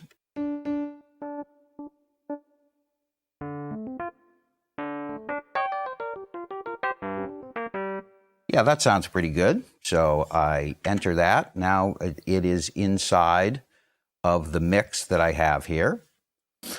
And I'm going to go over and I'm going to record on track 5. As you can see, I get a little red mark to tell me that it's recording there. I've been recording 4-bar phrases up till now. But for this, because I'm taking a solo, I'd like to record 16 bars. So one thing that you'll notice right away is that I can record sections that are, for example, 4 bars long, but then I can extend that section to 16 bars simply by recording a longer track. So let's get started. I'm going to not use the auto start on feature. I'm going to hit the start button over here.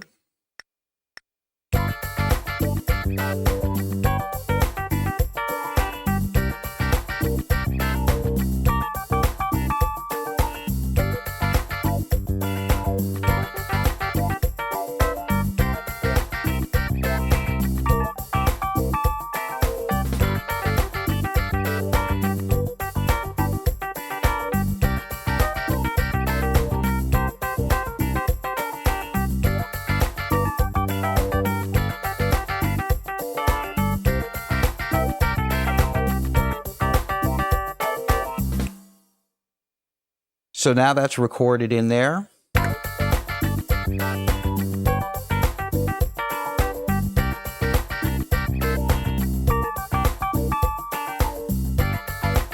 I can use my transport buttons here to jump to different sections by moving backwards and forwards through the section to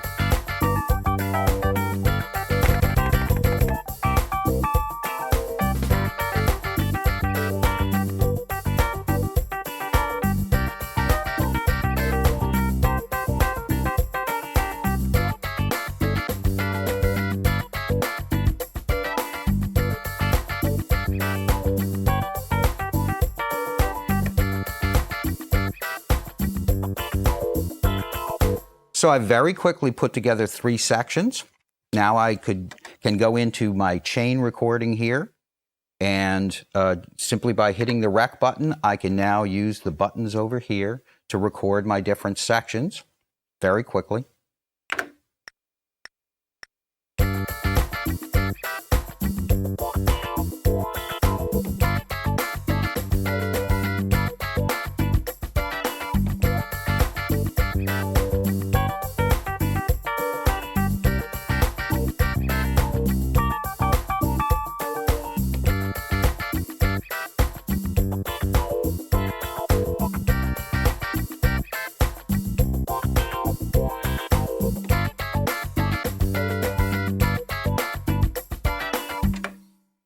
And now that's recorded, and it will play back exactly as I recorded it.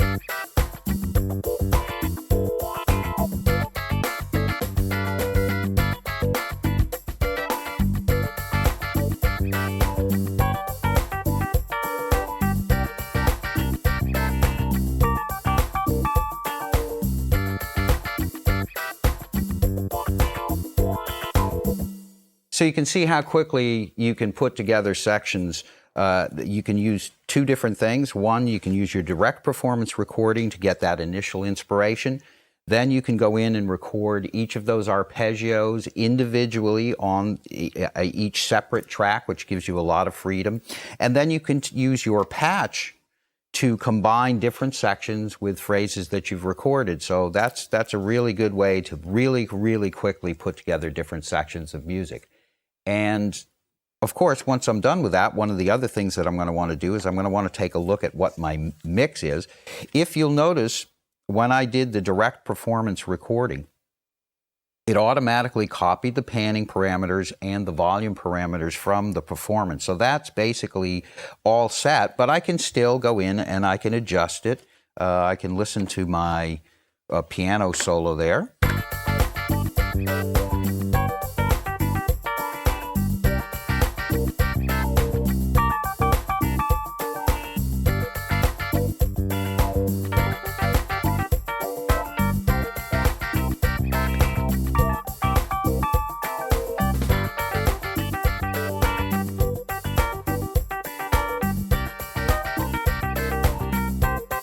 Once I've got the mix that I've liked, I hit the store button, and I can store both the sequence and the mix data into Flash ROM. It will be stored in Flash. When I turn off the keyboard and turn it back on, that mix will be there just as it was. One other point, if I hit the record button and start using these faders, you can get an automated mix You can record the automation of these faders. These are MIDI messages. So you want to be careful when you're recording that you don't actually move the faders unless you're doing it intentionally, because, again, if I go in here and I record simply that, go in, use overdub recording. So I'm going to leave the notes where they are, and I can go in and record.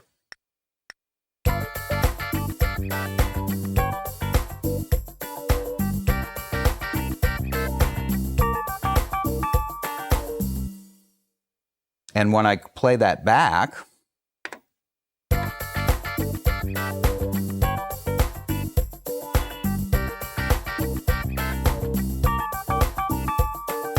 I've got an automated mix. So that's something that you probably want to do in stages. Typically the way automated mixes are done they're done in layers. So you'd go in and you'd probably just work on one track at a time, record that automation, small changes to the volume levels, those will all get recorded. So that's a great feature, but you do need to be careful when you're recording. If you go over there and grab those faders or those knobs, all of that data gets recorded.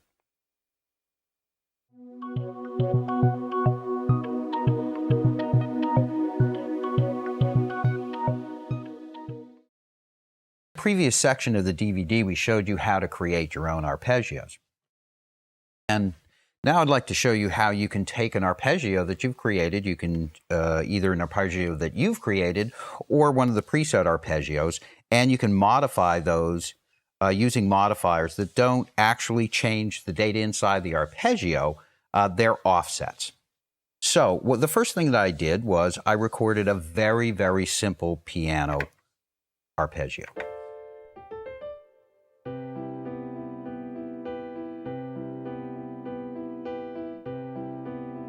It's a simple 2-bar phrase, very, very, very simple, but I wanted to give you something so that you could see exactly how far you could go in changing an arpeggio. So I took that phrase, I went to job mode, and I put it to a track. In this case, I used original notes. It was played originally in C. So I selected C as my original note root, simply by holding down the SF6 where the keyboard icon is and then pressing the keyboard. Very easy to do. So I created those, that arpeggio, and then I assigned that arpeggio in the mix mode, mix, edit, and I assigned it to a number of different tracks. So after I recorded that phrase, I then took that phrase, I turned it into an arpeggio using the put track to arpeggio function, which is found in the pattern job mode. And then I assigned it to 3 different parts. And so now when I go over to part 2, I have turned my arpeggio on. I can now play the keyboard.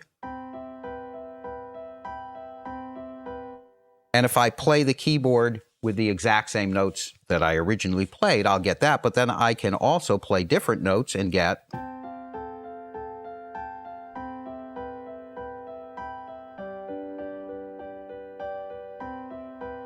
So again, that's that one phrase. It's taken, it's changed it into an arpeggio, and then I can get different harmonic structures from it. The next thing that I did, and I'm going to go over here to mixing mode so you can see some of the parameters that I used. I then took the same arpeggio, assigned it to part 3, and then I used some of the ARP other parameters. In this case, what I did is I used the quantize, and I quantized to a quarter note. So now instead of playing 16th notes,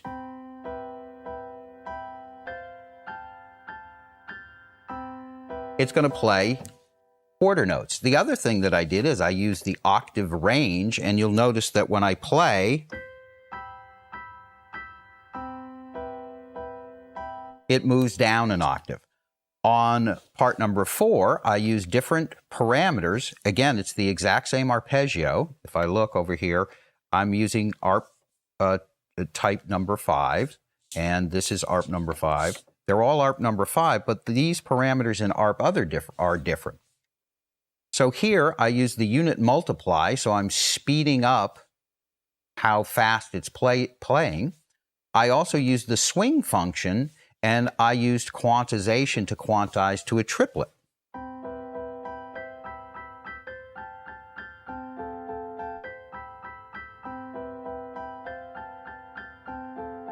So out of that one arpeggio, I get all of these different possibilities. So here I'm using minus swing. I've changed a few other things.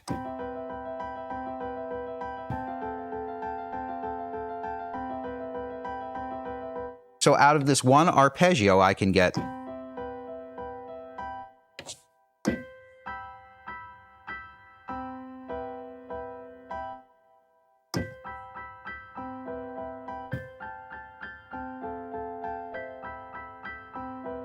and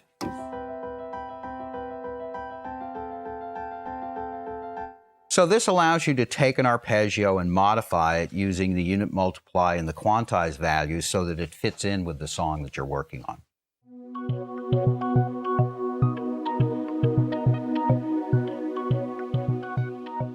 So let's take a look at the pattern that we created using Double Dip the Funk.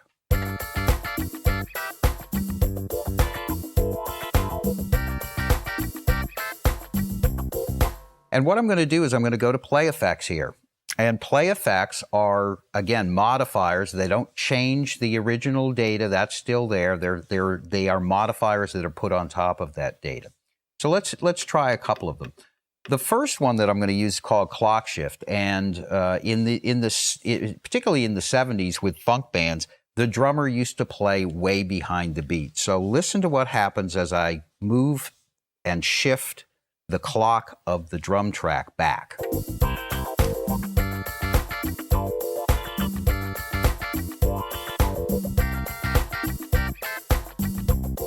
I'm going to do it a little bit too much so that you can really hear the effect. This won't sound good because it's going to be way too much, but it'll give you an idea of what clock shift is doing.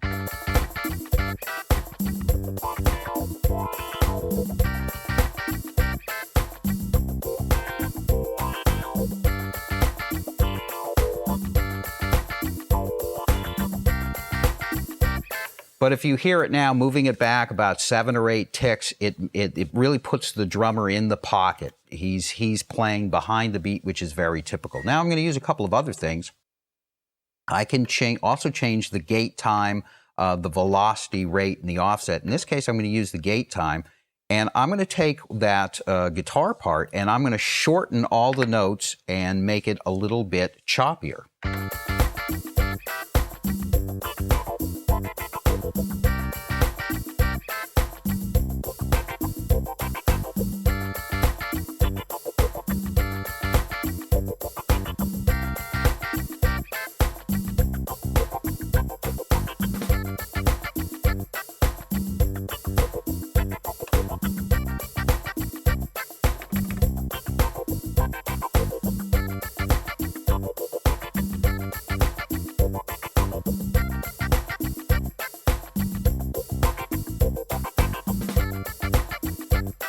So again, I can go in and modify each of the tracks. I can put my play effects on them. It's non-destructive. So if I go over here and reset these to 100% and 0, it will play back.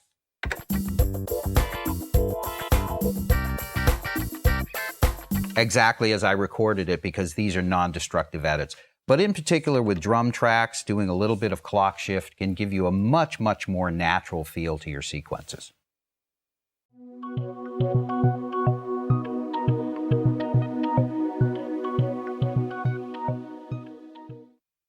So now let's go over to sequence setup.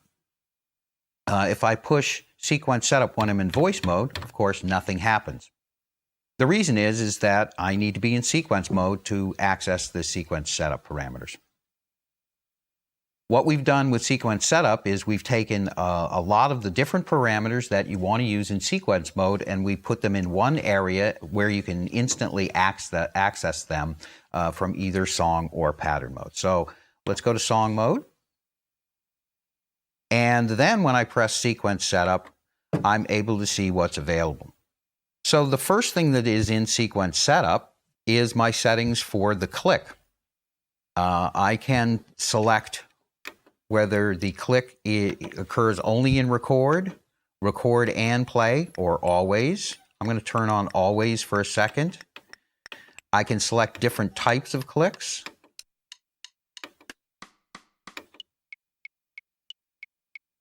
So if I like that sound, I can set that up and leave it there. I'm going to put this back to record, and now that click will only happen when I am actually in record.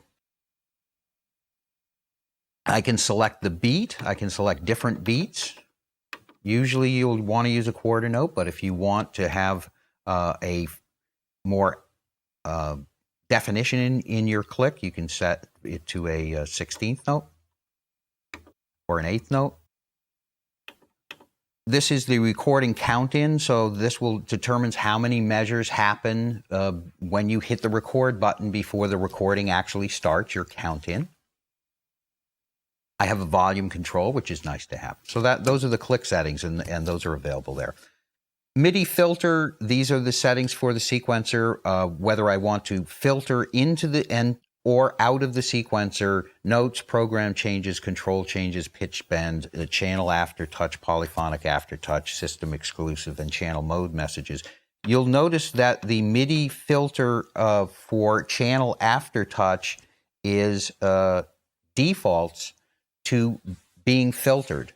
The reason is that channel aftertouch uses a tremendous amount of data, and so unless you want to record aftertouch, by default it's set to off. So if you want to record channel aftertouch, you need to go in and select that to be not filtered.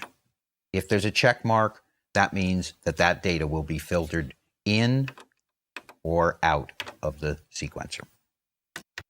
In quick setup, what we've done is we've taken some features from the Mo 8, and when you're working with a computer, there's a number of different parameters that you need to change, and before you had to go to many different places to do that. Now it's very easy to do. The default setting is for using the Motif's internal sequencer, which means that local control is on, MIDI sync is internal, all of the other settings are set up the way you would want it if you're using the internal sequencer for the Motif. Setup number 2 is for recording the internal sequencer to a computer. And this is a very specific use case. You will want to have a local control on. You will want to have MIDI sync set to internal so that the Motif XS sequencer is the clock. And there are a number of different parameters. For example, the track internal switch is set to all off. That way you don't get a duplication of the notes being doubled. So again, you don't really have to worry about these. If you want to record to the internal sequencer to a computer, you simply select number 2 and it sets up all of those parameters all at once. And later on in this program, I'm going to show you how there's a very, very cool new feature for Cubase AI so that you can take sequences from the Motif XS and import them directly into Cubase AI. So if you have Cubase AI, which comes in the box with Motif XS, and you use it, you never have to use setup number 2 because there's a much, much simpler way to do that now.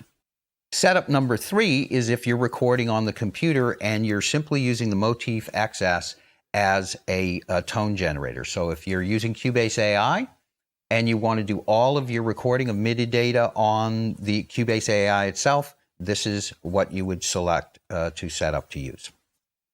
And the final selection is a very specific selection for when you want to record an arpeggio from the Motif XS into your DAW. And in this case, there's only one thing that you need to do.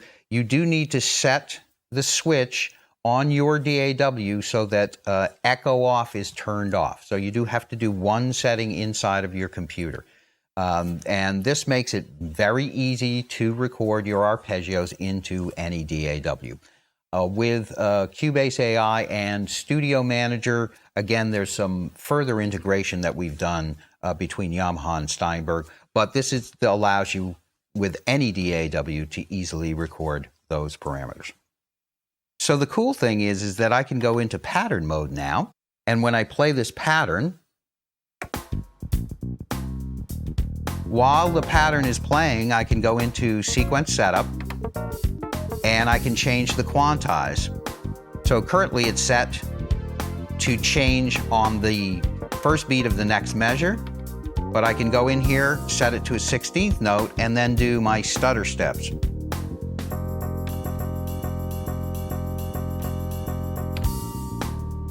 Go in, change it back to a one measure, and then it will wait until the beginning of the next measure to change. So that's a really great thing because you're able to do that while you're playing live, and you're able to change that in real time. The other thing that is in the sequence setup mode is also the audio input. And here we have the settings. The setting in the utility mode is for the voice mode. So it works in voice and performance. This setting is another setting, and this is where it allows us to change the AD input settings and the settings for MLAN when we're in sequence and pattern mode.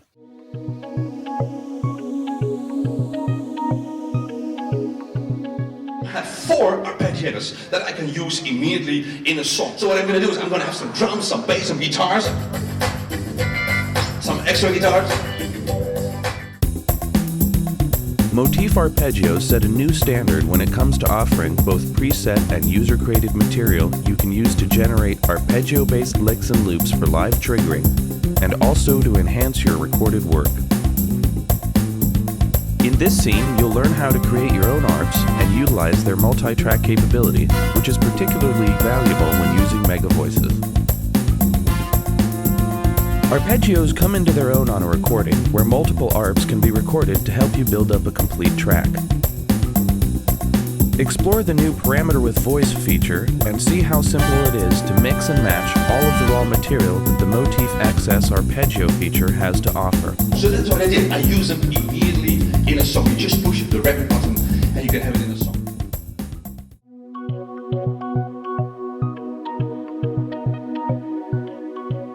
Okay, in this section, we'd like to show you how easy it is to make your own arpeggios and to combine them with arpeggios that are already included as presets inside of the Motif XS. So the first thing that I did in preparation for this is I recorded a very simple 2-bar drum pattern. So if we listen to it,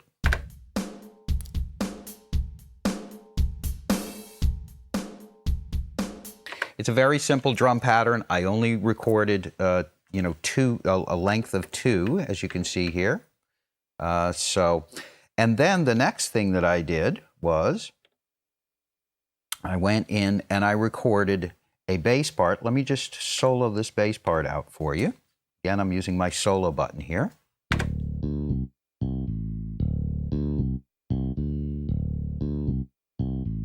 Again, a very simple part. And then on track 3, I used some of the effects. Although there are mega voices inside of the Motif XS, and those are meant to go with the many mega voice arpeggios, each of the sounds that has mega voice articulation also has those in regular voices, and those are available to you. So I recorded some notes, some of the noises on a separate track. Not very many, because you don't want them all over the place. So just a couple of little clicks. Now, why did I record them on a separate track? I'm going to show you that in a second. So then the next thing that I did is I wanted to take those 2 tracks and I wanted to turn them into an arpeggio. And to do that on the Motif XS, it is very, very simple. I selected the job mode. Again, jobs are specific macro functions that are available that are determined by the mode that you're in. So I'm in pattern mode, so I get to copy patterns and append patterns and those types of things. If I'm in song mode, I'm going to have a different set of jobs: voice, performance. Each of the main modes, voice, performance, song, pattern, and master, has its own set of jobs. So in this particular case, there are different jobs for the different things that are inside of your pattern. You can quantize events, you can modify gate times, you can create roles, sort by chords. I have things that I can do to events in general, so I can shift events, erase events, thin out events. I have things that I can do to phrases. Again, the phrases are the things that we used in Pattern Patch. Every time I record, the Motif XS creates a phrase. In this case, what I wanted to do was I wanted to put track to arpeggio. And the great thing about the Motif XS is now directly in pattern mode, I can record a 4-measure pattern, and then I can turn that into an arpeggio.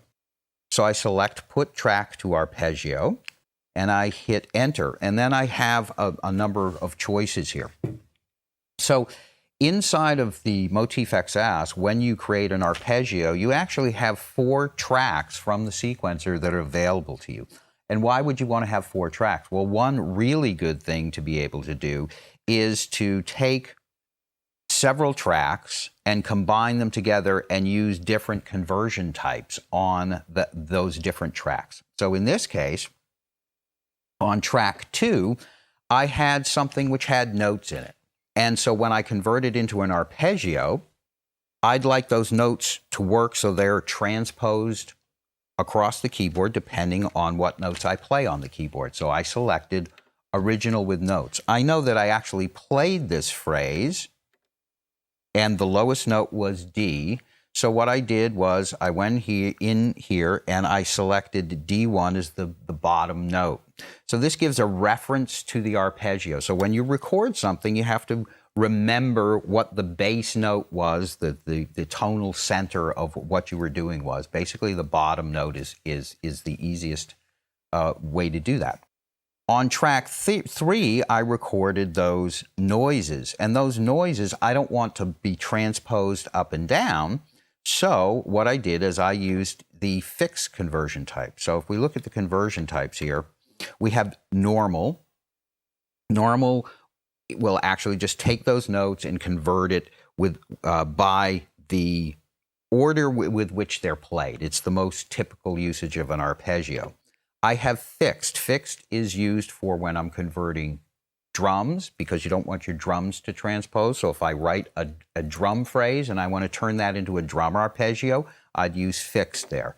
Original notes is when I want to transpose those notes inside of the arpeggio, and I'll show you that in a second. So those are the 3 types, and in this case, I'm going to use fixed for the noises and original notes. I'm taking 2 tracks, combining them into one arpeggio, and I can also select the ARP category. In this case, I selected bass because that's what it is. I can select the range and the section. So I did record at 4 bars, so I want to take that 4-bar section. And I can select an ARP number. So this will be the user ARP number where this is going to appear. And I can press Enter. Actually, I'm going to save it to another place because I had already saved it once before.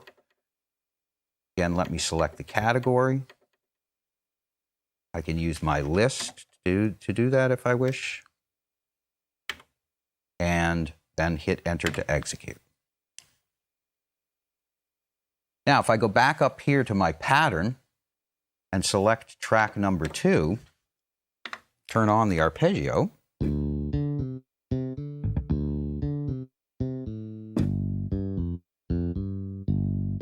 I've now taken that phrase and I've turned it into an arpeggio, so now I can control it from the keyboard. So this is great because if you want to create your own phrases and then you want the flexibility and the interactivity of an arpeggiator, you can do that, including all of the mega voice noises that you have. So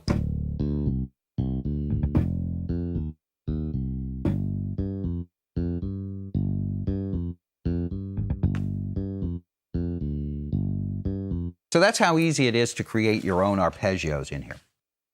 So now I actually have that track recorded.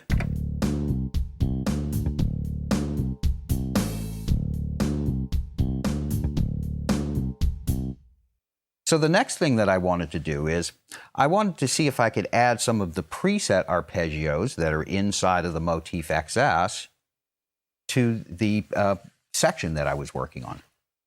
And to do that, what I wanted to do was I wanted to go to track 4, select a new track, and I decided that I wanted to audition some of those voices using the preset phrases. So to do that, I went to mixing, I hit edit, and I selected voice. I might have been in some other area, but if I was, I would just hit voice. That calls up the main voice area. And here's a really cool thing that I did.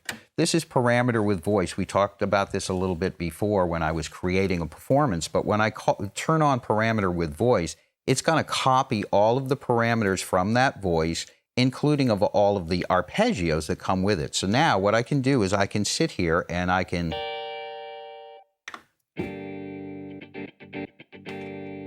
call up different sounds.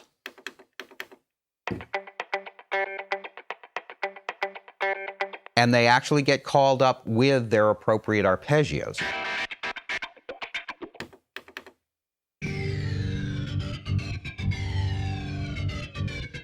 That's got a lot of flanging on it.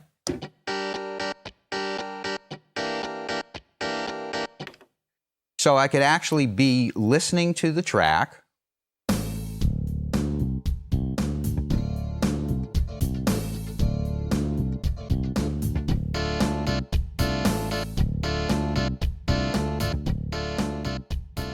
I can audition these parts either individually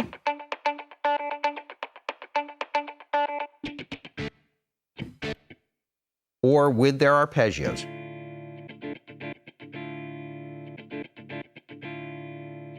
So I kind of like that, and so now I'm going to store that to my mix. So now that I've selected that sound, I'm ready to go back to my main pattern mode and record it. In record setup, I'm going to make a few changes. I was overdubbing before, so I want to go to replace record because I'm going to replace what I have in that track. I'm going to set a length of 4, and I have got loop off, and I'm ready to record.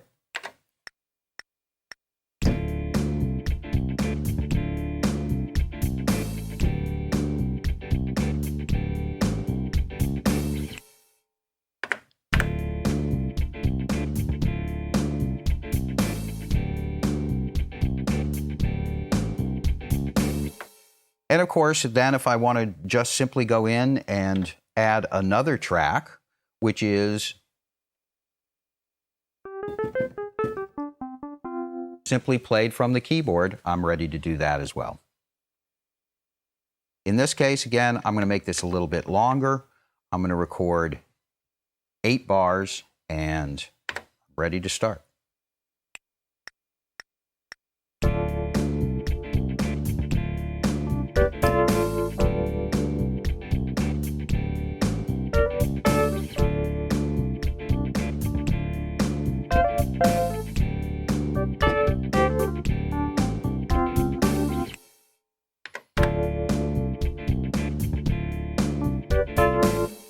So it's very easy to create your own drum phrases, then create your own bass phrases, turn those into arpeggios so that you can control them across the keyboard, add them to preset arpeggios that are inside the machine, which you can audition in real time while you're listening to the other section that you've already created, and then add your own keyboard parts or whatever kind of instrument part you want over the top. So the great thing about the Motif XS is that it has a large number of preset arpeggios, but you can also create your own. You can also create your own, of course, you can create your own phrases, and you can record your own tracks. So putting all of those things together gives you a lot of power inside the Motif XS.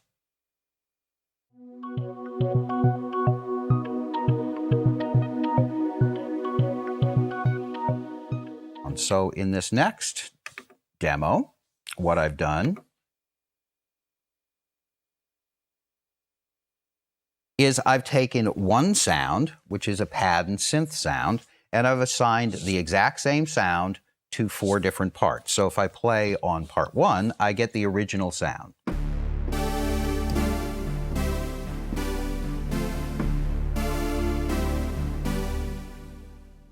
As you can see here, pad and syn is assigned to all of these first 4 parts, but when I press part 2, I get a completely different sound.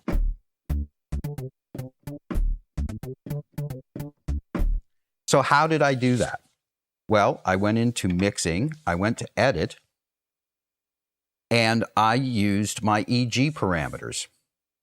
So if we look at this, I can use the knobs over here, and I can control the offset to the cutoff and the resonance, and I can also go into mixing parameters and then create offset. So what I've done here with this sound is I've shortened the decay of both the amplifier and the filter EG. I've cut down on the sustain and the release. I've increased the depth of the filter EG. I've increased the cutoff and the resonance. So on part 3, I have a completely different set of offsets.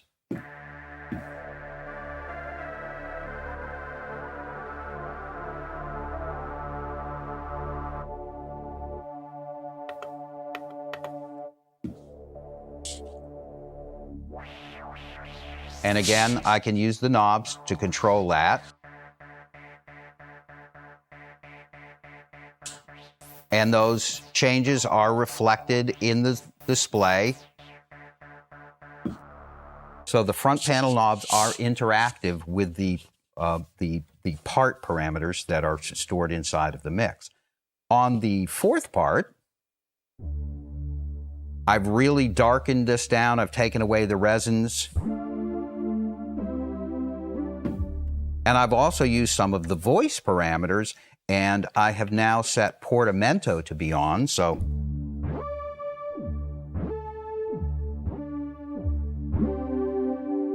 out of this one sound, pad and synth, I can get these 4 completely different tones.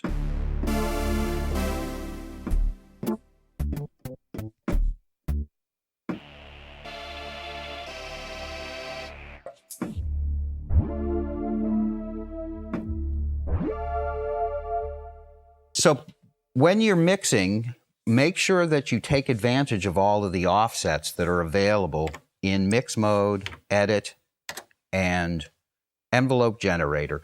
These really allow you to tailor every single sound so that it fits perfectly inside of your mix. And again, don't be afraid to go up and use the knobs to control that sound and get it to fit into your mix exactly the way you'd like.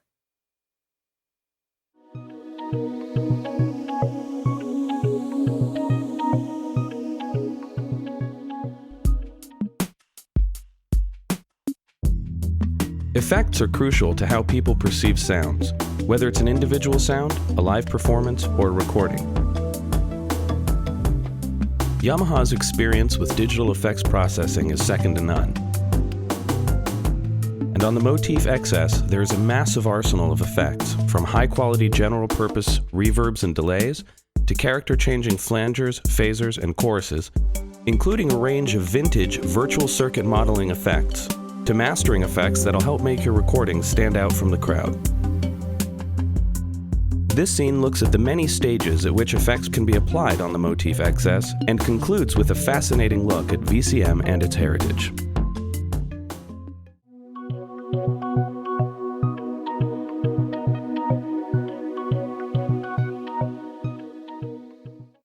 The effects processing inside of the Motif XS is some of the most powerful that's ever been available. Yamaha uses VLSI chips that we specially design, and we put the technology from our high-end digital mixers inside of the Motif XS.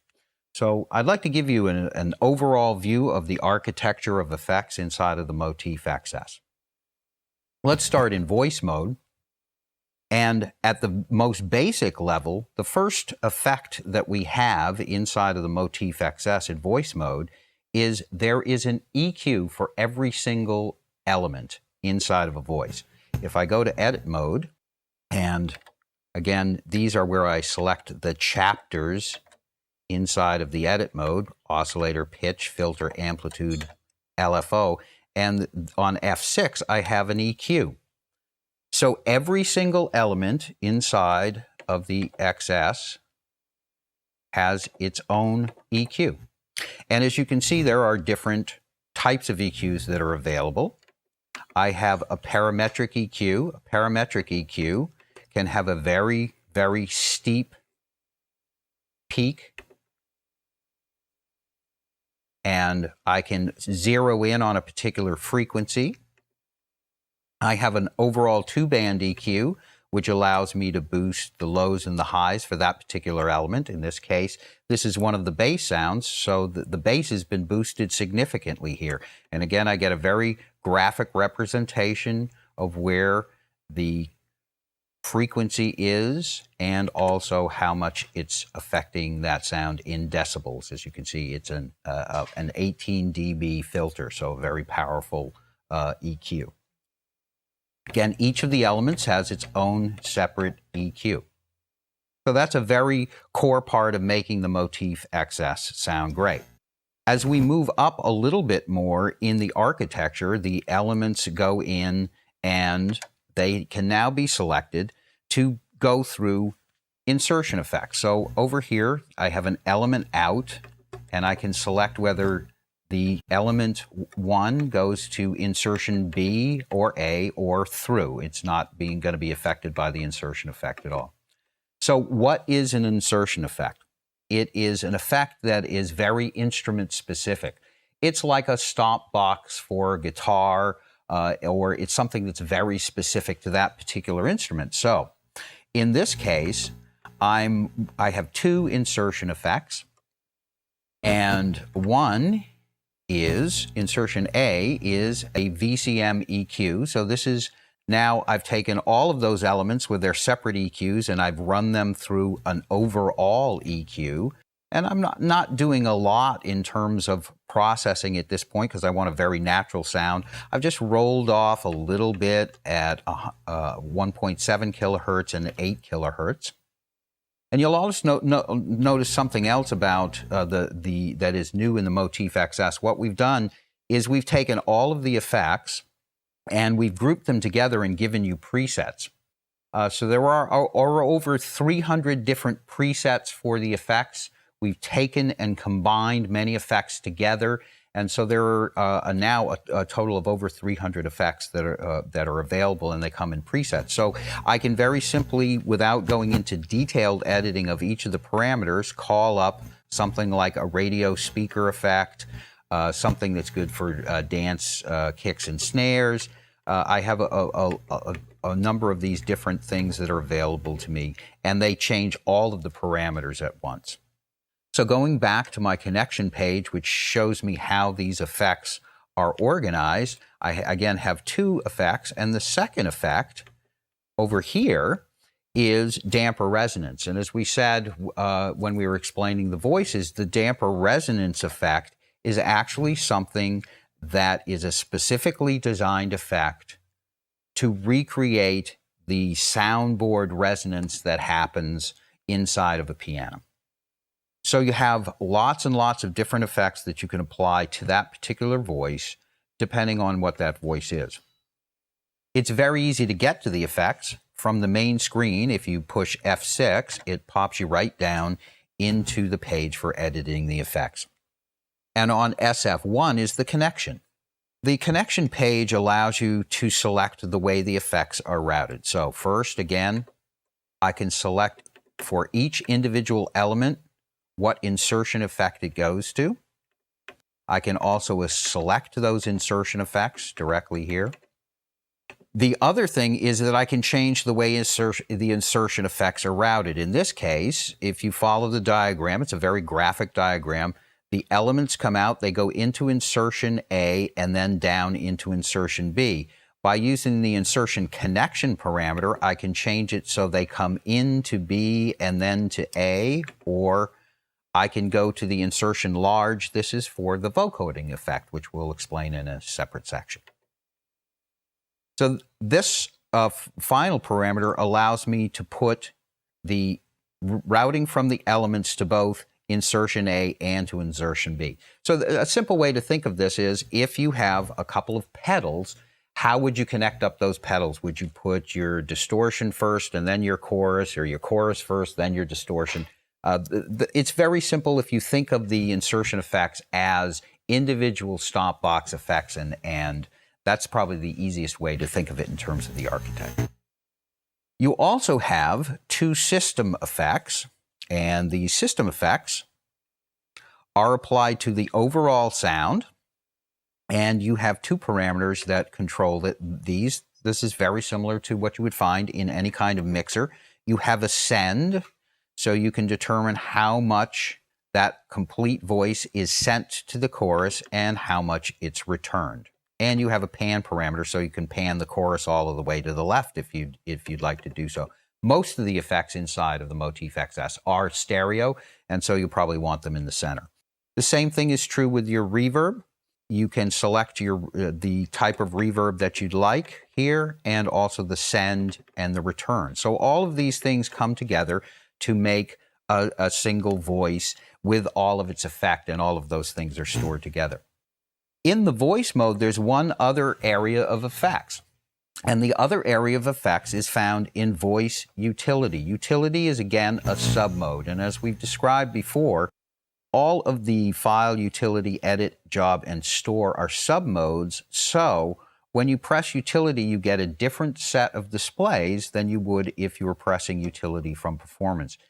In voice mode, when I press utility, there's a parameter called voice, and when I select that, I have several controls. I have micro tuning, which I can set for that so that I can get different tunings. I have some control parameters. The ones that I'd like to show you are effects related. So for the voice mode, there is an overall master EQ. And the master EQ affects all of the voices. And so how would I use the master EQ if I'm going to a gig, for example, and I'm in a place that is a little bit boomy, and when I play my piano patch, that I'm very familiar with how it sounds, and it sounds a little bit too bassy coming through the PA in that particular environment, then I would actually just roll off a little bit of bass, maybe boost a little bit at 3K to give it a little bit more intelligibility, and that will affect all of the voices, so I don't have to individually EQ them. This is a master EQ. There's also a master effects.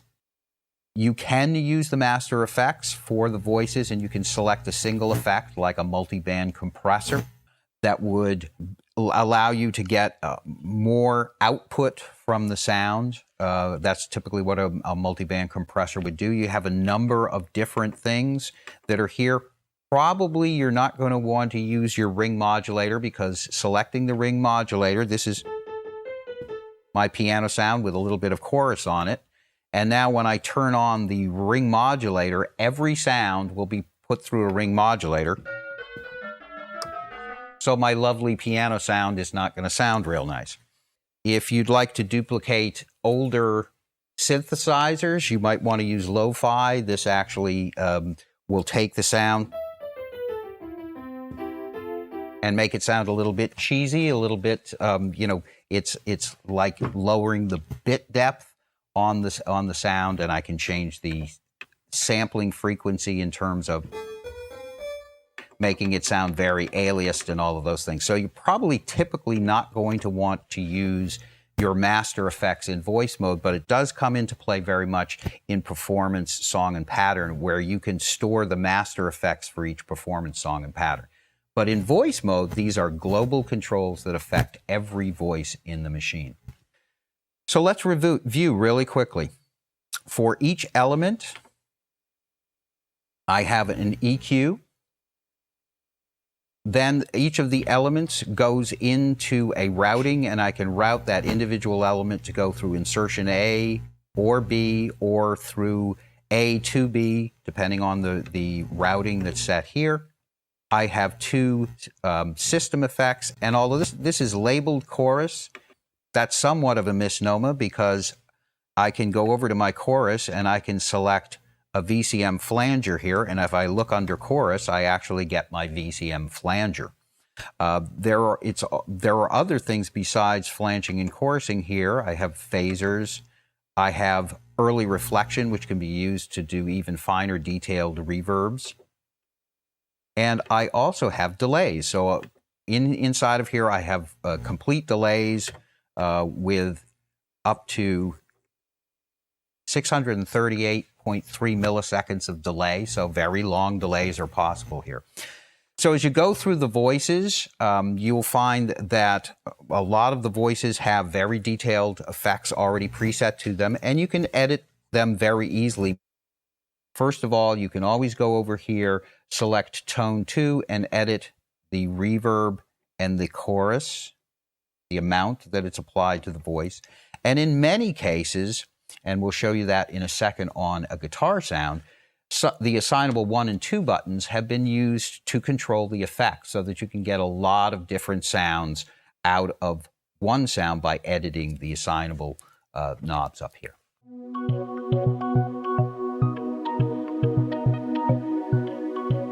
So let's go ahead and do that. Let's use our category search and go over here and select some distorted guitars.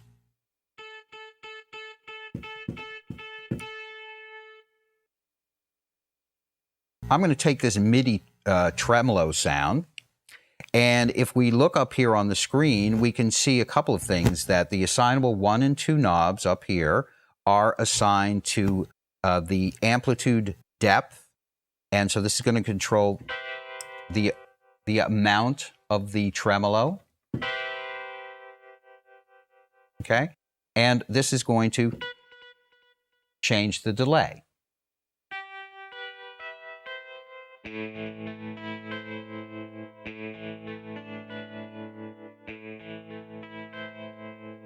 So if I want to get no delay and no tremolo,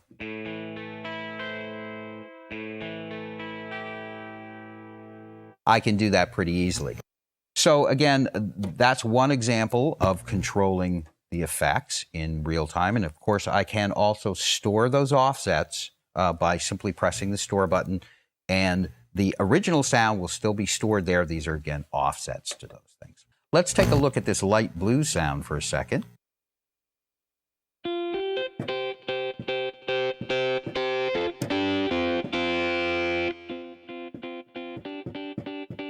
So this is actually controlling the volume, and controlling the volume just the way it would work on a guitar amplifier. As I turn up the volume,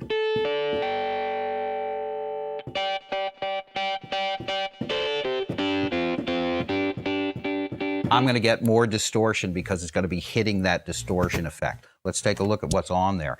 I have an amp simulator, and I have a distortion. So I'm actually running two different things. One is to simulate a vintage tube amp. I have speaker types that I can select here. So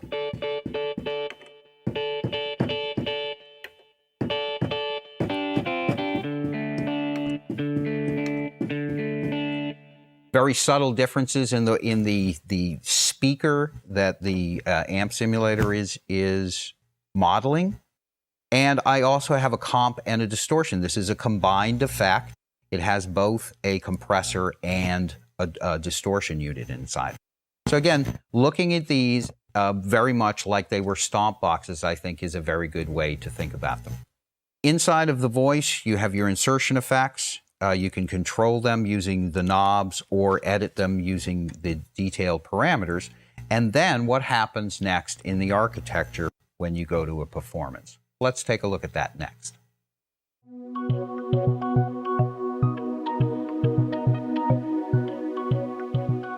Let's go over to performance mode now, and let's take a look at what happens with the effects in performance mode. When we go to performance mode, you'll notice that the voice insertion is just indicated as a row going into the system effects. Why? because if I go to my insertion switch, I can now apply the insertion effects that are in the voice to every one of the voices that are in a performance. So if I go over here and play this sound,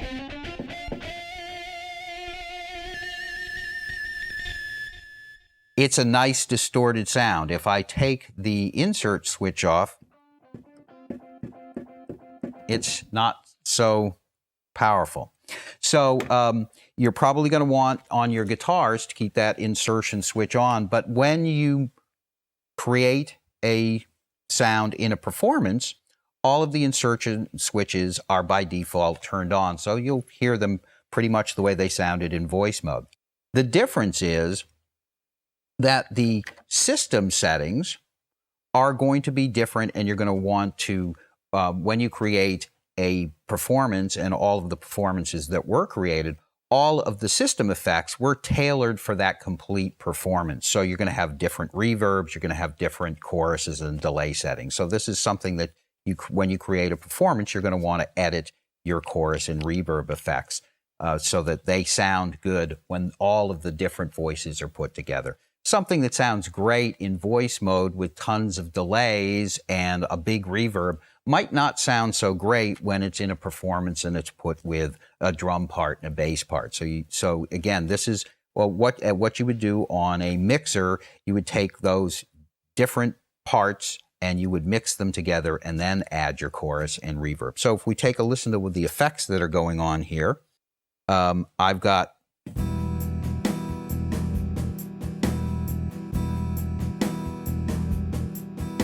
I have all of the effects that are on the guitars and the bass. There's probably a multi-band compressor on the bass to give it some power. I've got my distortion guitar up here.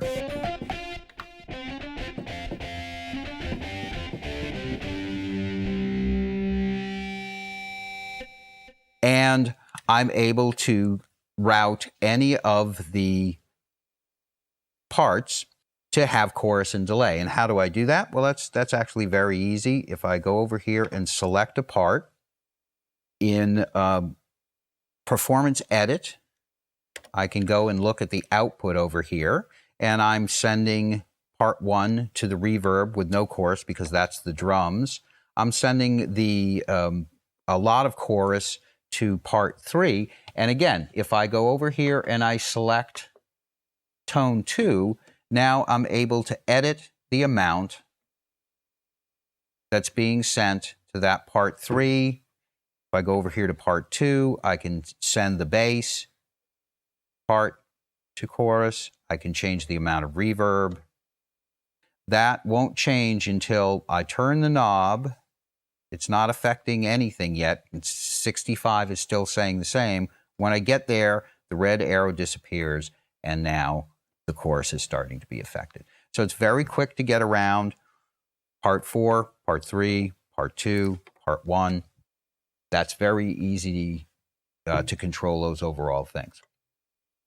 One of the most important things in mixing things together is EQ. So each part in a performance has its own individual 3-band EQ. And so I can again go in and select the different parts for editing, and I can select and tailor the EQ for each different sound. So how would I want to do that, and what would I want to do? In many cases, I'd want to kick up the bass a little bit on the drums and maybe the high end of the drums. For the bass part, if you look, this is boosted significantly at 1K, and I might create a little bit of space for that bass part by boosting it above where the drums are boosted. For my guitar parts, I might go in and add a good bit of mid-range. This is going to give you separation between each of the bands of frequency. And it's a very typical thing that professional recording engineers do. They will tailor the EQ so that it gives each individual instrument its space. The other thing, and you may not know this, but actually EQs can be used to get rid of frequencies. Don't always boost, everything. Because if you do that, it's like paint. When you were 4 years old and you started painting, you'd take a little bit of green and a little bit of yellow and a little bit of red, and your painting would look very nice. And then you keep adding more and more and more and more color, and finally you'd have just a big mess. And the same thing is true with mixing. So what you really want to do is use your EQ to tailor and give each instrument its space. And it may be many times more effective to cut a certain frequency range so that you don't get what's called masking. What happens with masking is you have a lot of different instruments and they all have a bump at 300 hertz, for example. And going in and taking one of those instruments and creating a little bit of a dip at 300 hertz will actually make that instrument pop out of a mix much more because it's not getting masked by other things.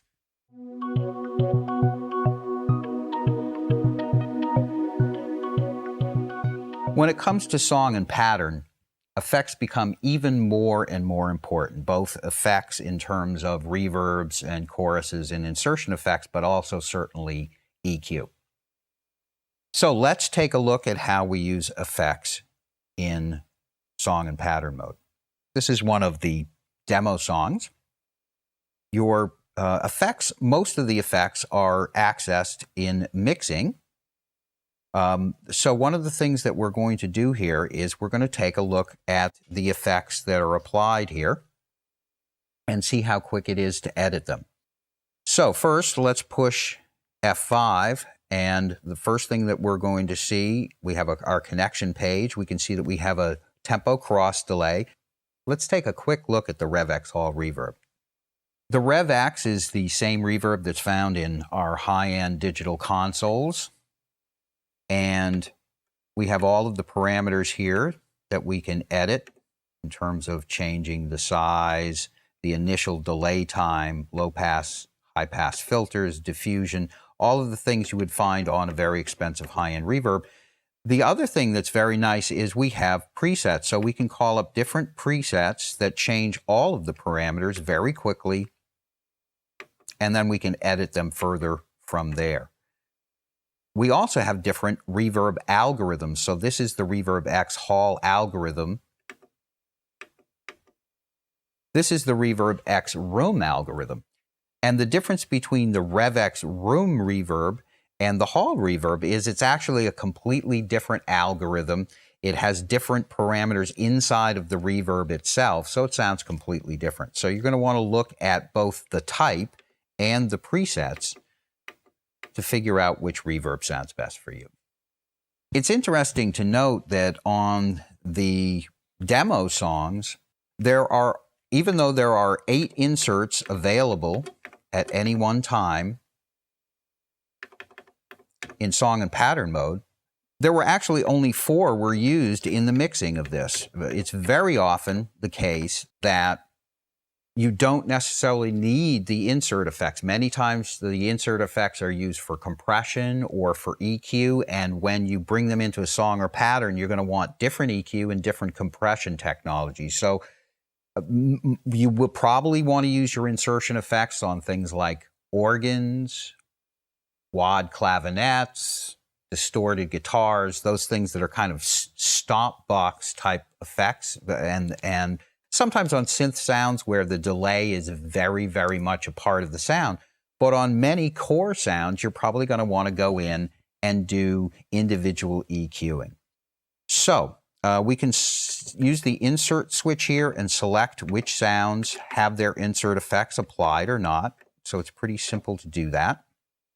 We can edit the reverb and the chorus, and then one of the other main things that we would want to do is to edit the EQ. So how do we do that? It's actually very, very, very simple to do that on the XS. If I go in here and I select Tone 2, I now have the EQ available. It's a 3-band EQ. With a movable mid-range, and I have the EQ available for each part. So if I want to adjust the EQ on part 10, I select part 10 using my track switches, and I'm right there able to edit those and move around and do that in real time very quickly And of course, I can do that while I'm listening.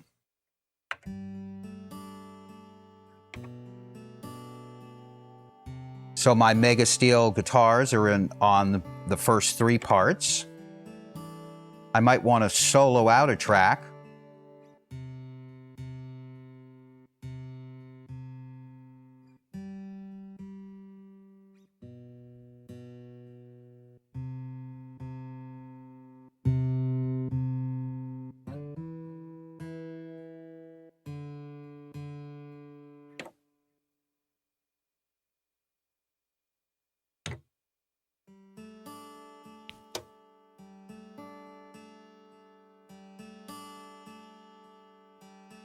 So I can really change the tone. I've taken most of the back up a little bit here.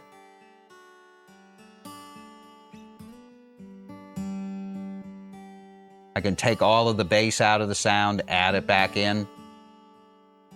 Have to be careful when you're EQing in solo mode because, again, the thing about EQ is how it blends all together. So typically I would be listening to the entire song,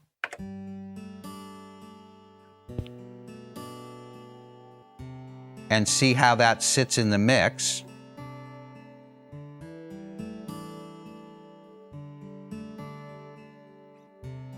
The other thing that I can do very quickly, of course, is mixing is in itself an effect. So I can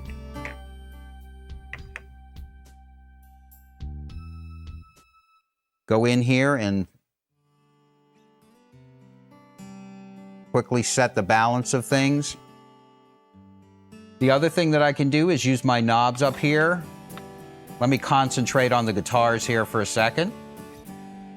I can go in here and I can set the reverb.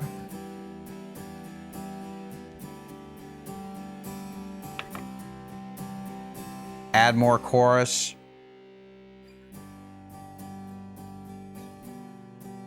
So again, it's very, very, very quick to get around on the Motif XS and to solo in on individual things that I want by using either the solo button or the mutes.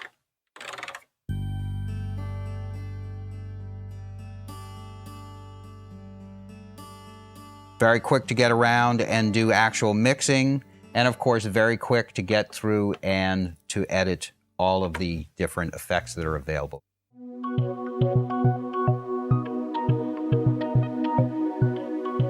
Let's talk a little bit about the VCM effects. VCM stands for Virtual Circuit Modeling. Toshi Kunimoto is an engineer who's worked for Yamaha for many years, and the first project that he worked on was VL. He was the person who did the original physical modeling instruments for Yamaha. The VL was introduced in the late 80s, and it was one of the most revolutionary instruments of its time.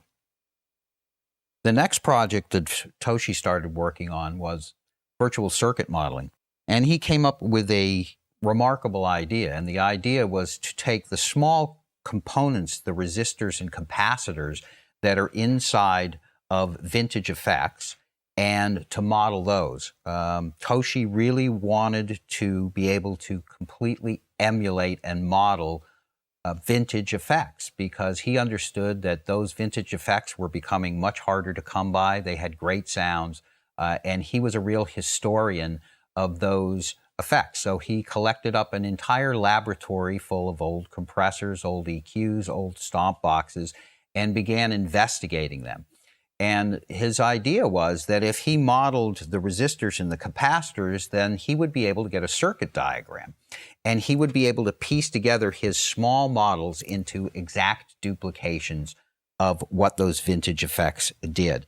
And the thing about virtual circuit modeling is that it is not just that it sounds like those vintage effects. It reacts like those vintage effects, and that's really crucial because the way the resistors and the capacitors interact with each other, the way that they dissipate energy, all of those things are very crucial to the warmth of their sound. So let's take a look at this voice, which uses a lot of VCM effects. So if we pop down here into the effects mode, we can see we have a VCM compressor, a VCM touch wah, and the RevX room. So let's take a look at each one of those. To edit any of the effects, I press effects and then I get a selection up at the top here. Pressing SF2, I can now take a look at my virtual circuit model compressor. And if you are familiar with compressors that are used in studios, I'm sure you're familiar with what this is modeled after.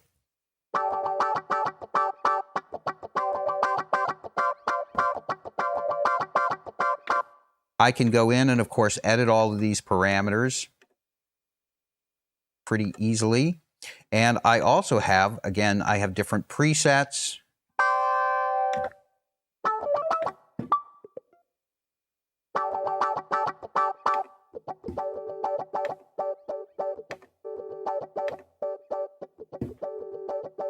So the VCM compressor is not only something that actually controls the dynamics of the sound, but it can really be used as a sound shaping tool by using the attack and the release. You can bring out the attack portions of sounds. You can make sounds sustain over longer periods of time, so you can really use it as a sound shaper. So now let's take a look at Insert B. Over on Insert B, I have a touch wah, and that's what's giving me that wah-wah sound. Again, I can go in and edit any of the parameters.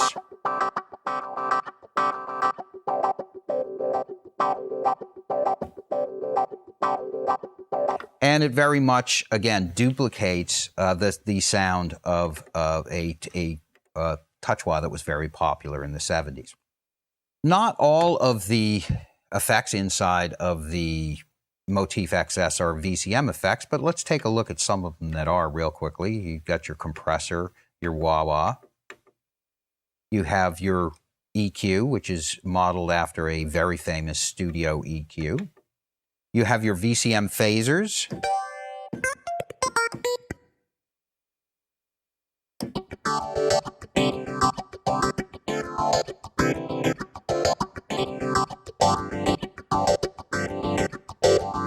So very powerful. We also have VCM flangers. Notice the detail with the little bits of chipped paint there. I think that's a nice touch. The VCM effects, you can have two VCM insertion effects inside of a voice, and those VCM effects are just like the other effects. So inside of song and pattern mode, you can have up to 16 VCM effects. The insertion effects on the Motif XS are dual insertion effects, so you can have a VCM compressor and a VCM EQ on up to 8 channels, and then you also have, of course, the capability to use those VCM effects as master effects in performance and in song mode. So you have a tremendous amount of processing power inside of the XS. It is without a doubt one of the most powerful DSP signal processing devices that we've ever made.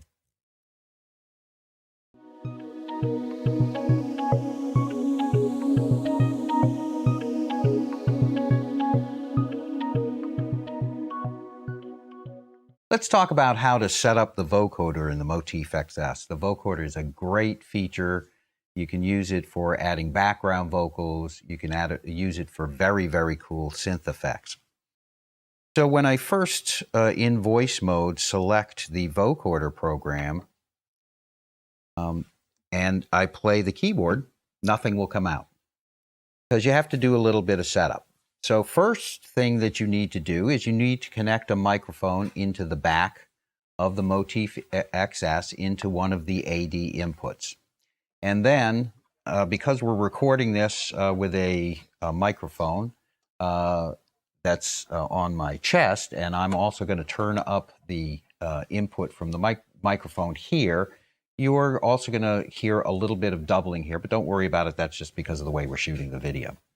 So the first thing that I want to do is I want to adjust the gain of the microphone so that I get a nice signal level. And again, you're still not hearing any of the vocoder.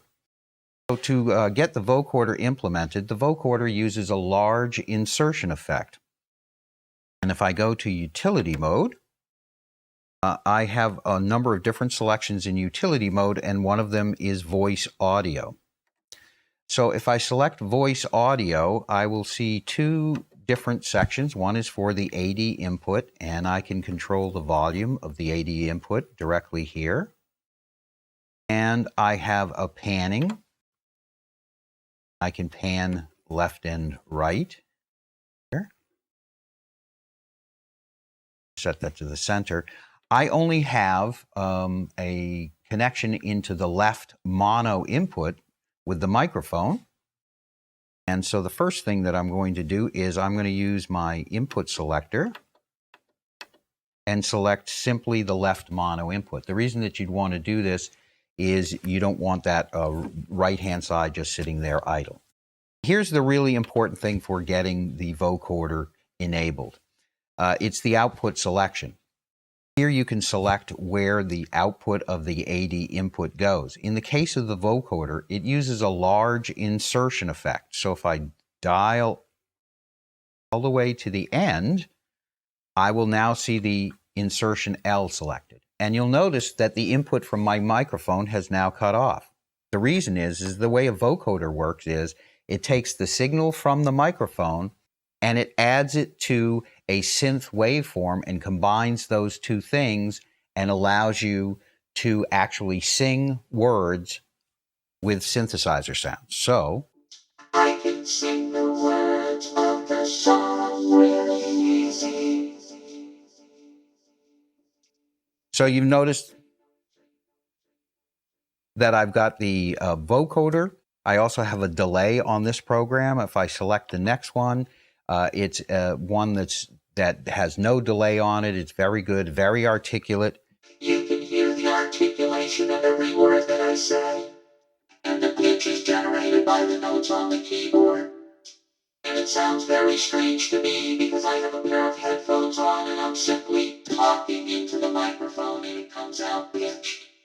So a vocoder is a great device for adding background vocals to your song. It's just that simple. So in voice mode, we have now on the Motif XS, we have the ability to use the AD input. If I select the left and right output, now I can just sing, and I'll have the normal voice. I can use that if I'm playing the piano and I want to, in voice mode, and I want to add my vocals on top of that. I can add reverb and chorus sounds to it, so I have full control.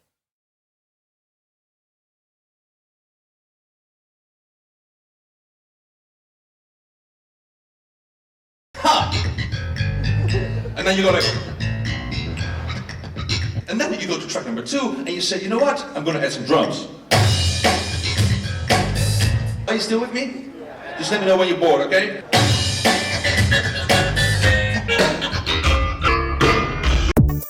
Sampling is no longer the slow, laborious business of piecing a new sound together layer by layer or zone by zone. On the Motif XS, sampling technology gives you instant access to new and vibrant sound libraries, lets you customize your drum kits with key new instrumentation, record vocals, and add live guitar to your recording.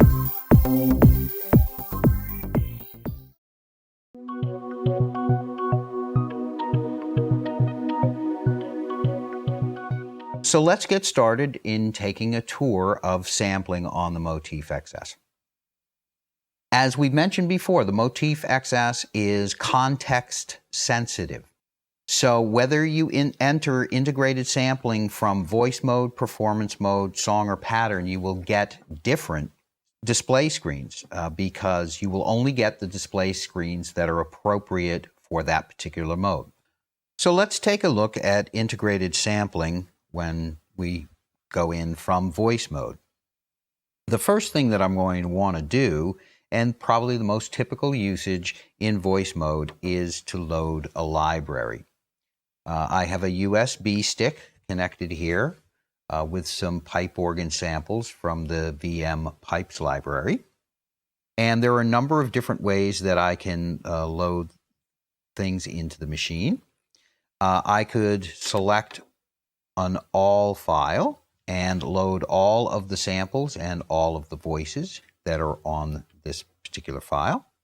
I could go in and I could select a particular voice, and then I can press enter, and it takes a little while to search through the file, but then it will come up with a display of all of the individual voices that are inside of that particular bank. And one of the nice things is that I can actually use these buttons here to select the different user banks, and I can see that the samples that I'd like are in user 1. So this is the file that I would like to load. And then I can pick the destination where I want that to go. So I'm just going to copy it to the same place. So I'm going to put it in user 2, program number 1. But you can, if you wish, you can change the destination of where it goes as well. So this is your source, and this is your destination. And then when I hit load, it will load in the file. If I go back over to voice now, and I select user number 1, I have my cathedral sound, and it's imported not just the samples, but all of the voice parameters.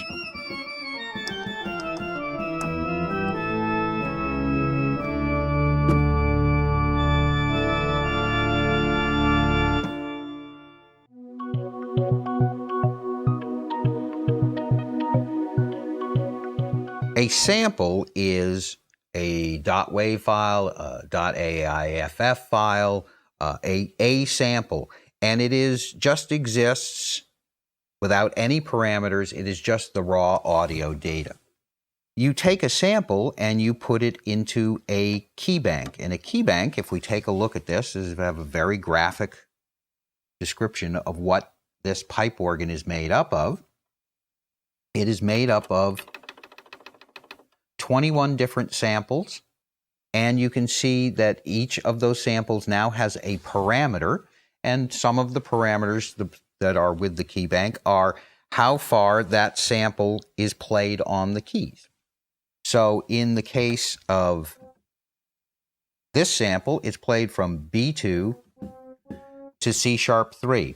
I can use the keyboard to select the key banks. So this is very handy. So if I have a multi-sampled waveform, which has a number of different key banks in it, I can simply select the key banks by holding down the keyboard button. The other parameter that is attached to a key bank is a velocity range. In this case, this sample is played throughout the entire velocity range, but you can select key banks only to be played at very high velocities. You can select them to be 4 different velocity layers. In fact, the architecture of the Motif XS allows you to have 128 different key banks and 128 different velocity ranges. So, if you wanted to, and I don't recommend it at all, you could take all 1,024 samples that you could load inside of the Motif XS and use them for one sound. But typically, you're going to have for a multi-sampled instrument, somewhere between 15 and 20 different samples. Sometimes you will have velocity, so you've got plenty of capabilities there. So the key bank selection allows you to look at each one of the different key banks and select them for editing. You can audition the original key of the note, and you can also, of course, as I pointed out, select it by the notes that you play on the keyboard. Hitting the exit button will take us back. So all of those different key banks, which we got to take a look at by pressing the key bank button, are put together into one waveform. So again, just reviewing so you understand the whole architecture. A sample is raw audio data. Samples are then put into key banks, and the key banks have parameters for both key ranges and velocity. And those key banks are all put together into a waveform. Again, when you're loading voice libraries, you don't have to worry about all of this. The people who have done the library have done all of the work to map out the key banks, to create the waveforms, but it's important that you understand this when you start working with the integrated sampling sequencer.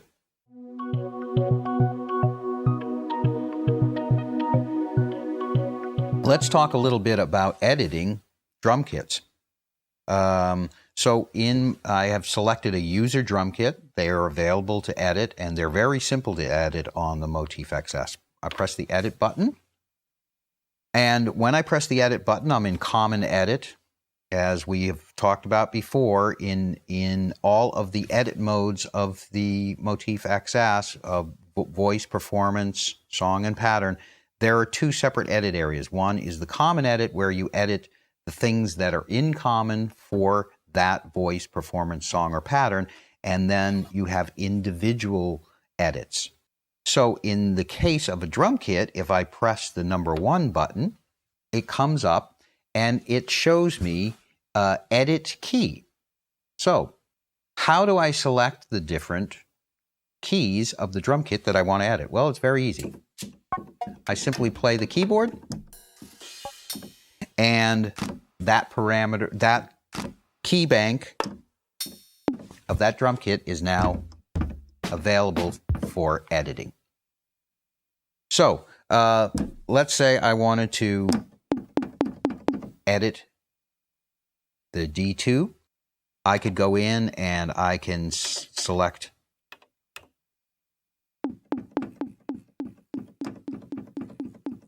the EQ to edit. I can go in and I have a filter for each note in a drum kit. There's a individual filter with resonance.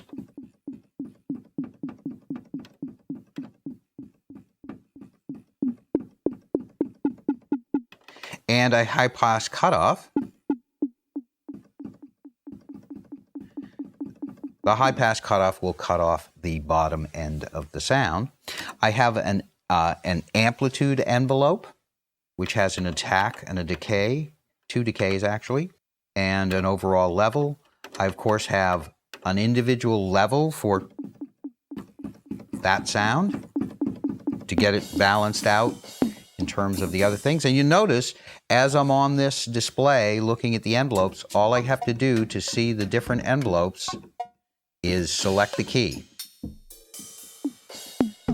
There's one really neat feature that I'd like to point out that's new. Let's say I'm working on this particular sound, and I'd like to compare it to one of the other sounds, but I don't want it jumping all over the place.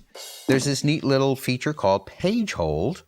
And if I push page hold now, when I press other keys on the keyboard, it doesn't change. So I can be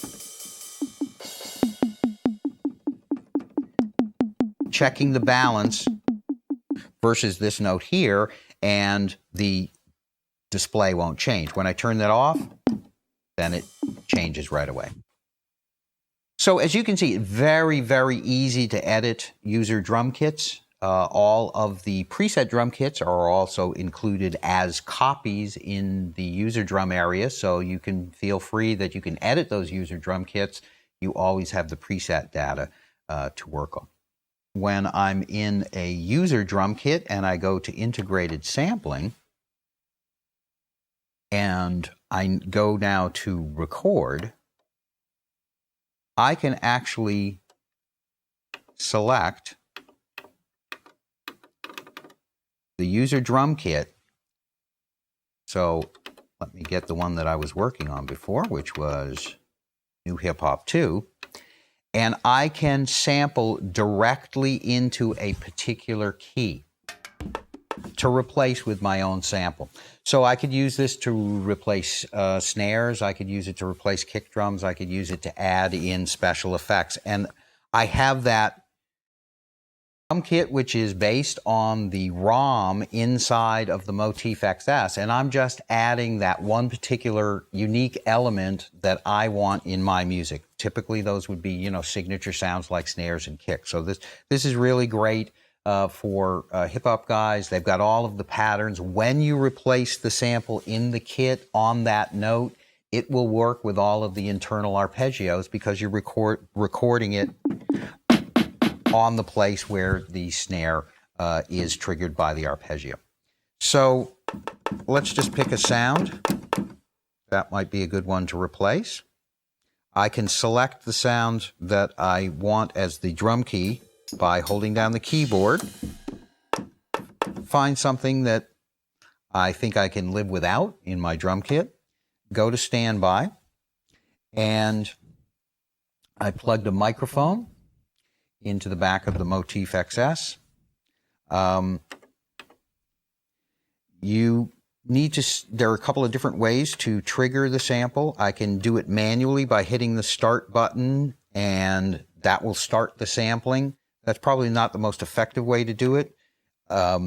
In voice mode, one effective way to do it is to use level. And the trigger level gets set by these red arrows. I can go in and set the level at which the sample will start, and then the sampling will start when it gets an audio signal that goes past these little red arrows. So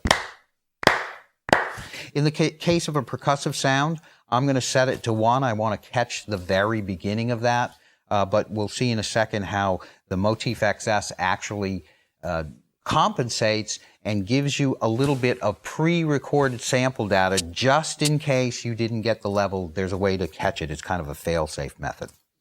So I'm going to go ahead here and I'm going to hit the start button, and then I have to be quiet, and I'm just going to clap my hands and see if we can capture that.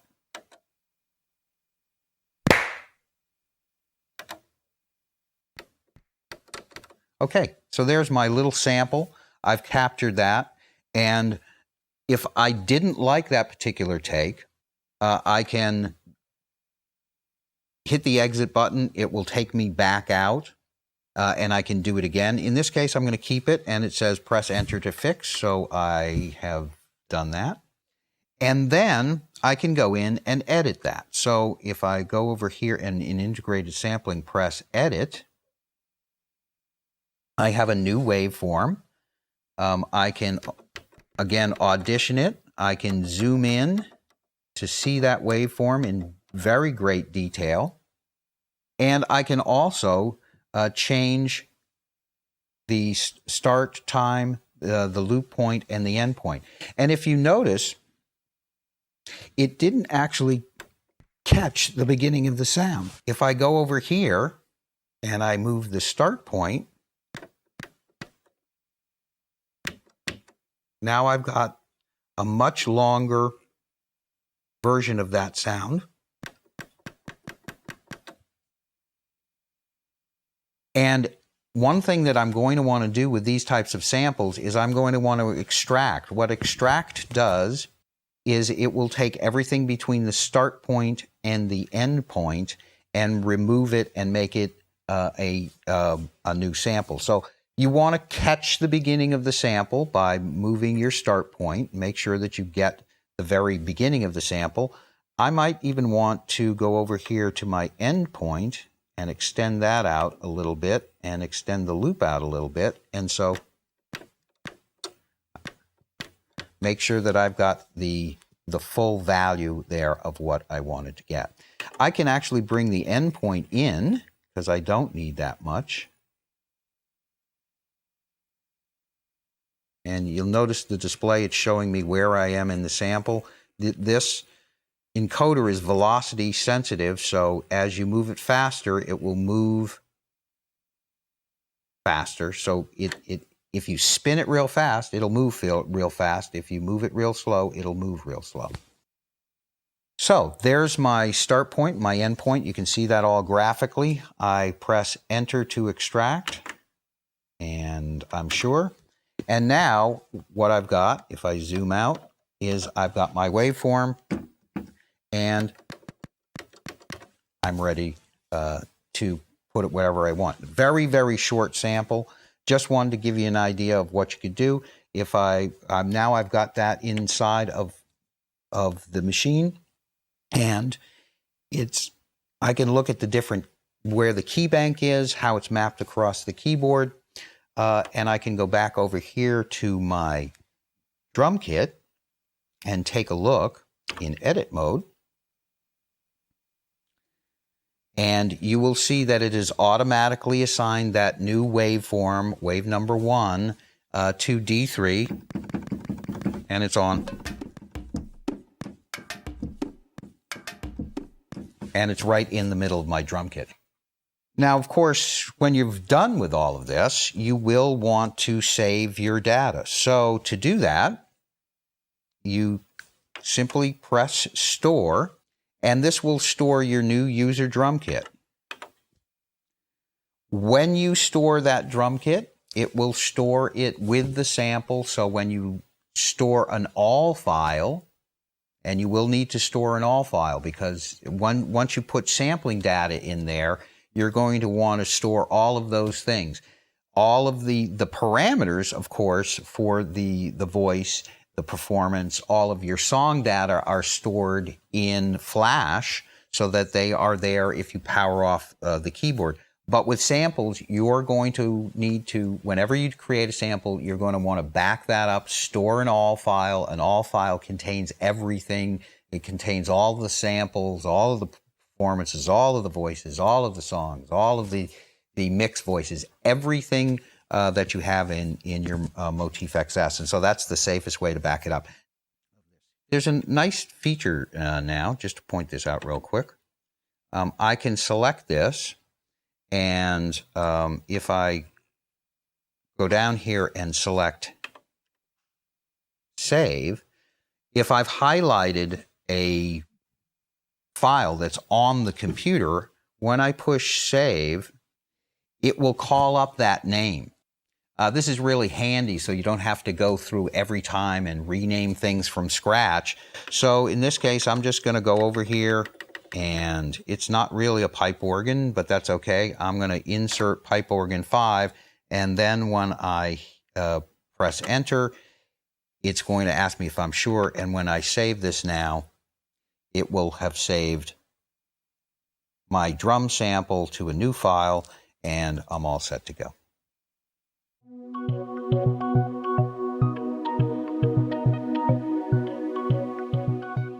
One great way to use the integrated sampling sequencer is to create final master versions of the songs that you have inside of the Motif XS. So I'm going to show you how to do that. And actually, one of the interesting things is this is one of the demo songs. It uses all 16 tracks. And so how can I actually record all 16 tracks into a WAV file so that I can then port that over to my computer using a USB stick and then burn a CD? Well, it's actually very easy. If I go to Integrated Sampling Sequencing, I'm going to select a brand new waveform, and I'm going to select a recording, and then I have different types. Now, if I use sample with note, I need a track for that note, so it's going to have to record over one of those tracks that are inside there. I have to have a track destination. Same thing is true with slice with sequence. But if I simply select sample and resample, I'm going to put this on track 16 just for the heck of it. I can now go in here and select the punch in and out measures. In this case, I know that this song is actually 47 measures long. So I'm going to punch out on bar 48. I press start, and now it's waiting, and I just hit the button and let it record the entire audio file by resampling. In this case, of course, I want to have my system effects on. I want to capture all of that. It also captures the master effects and the master EQ, everything, again, that's coming out of that left and right output. So when I start, it's going to actually record this entire song as a master onto a wave.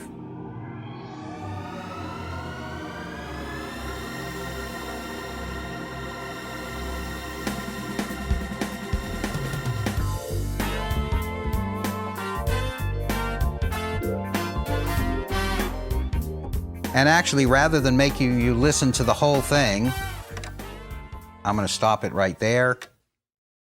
When I was done with this, I could save that sample or to a flash drive. Then I can take it over and put it on my computer. I can burn a CD. I might want to use something like WaveLab Essentials to do a little bit of mastering.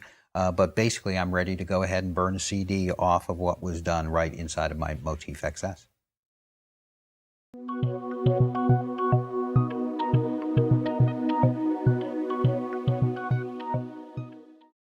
Show you how to use Sample with Note to add a guitar directly into your Motif XS pattern.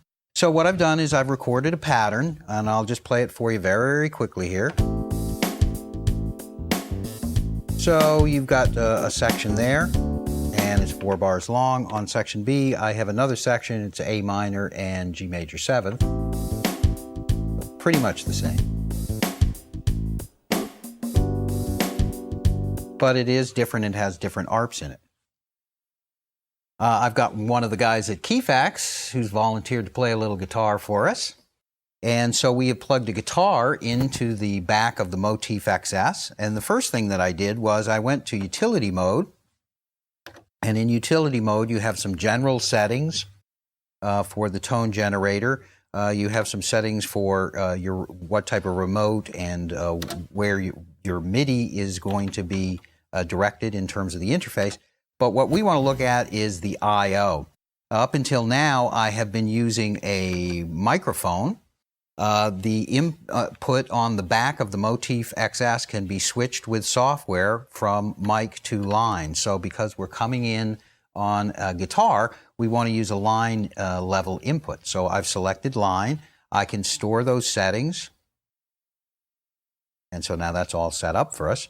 And then the next thing that I did is I went to sequencer setup. And the reason that I went to sequencer setup is that in the sequencer setup is the audio input page. And this allows me to do all of my settings for the AD input.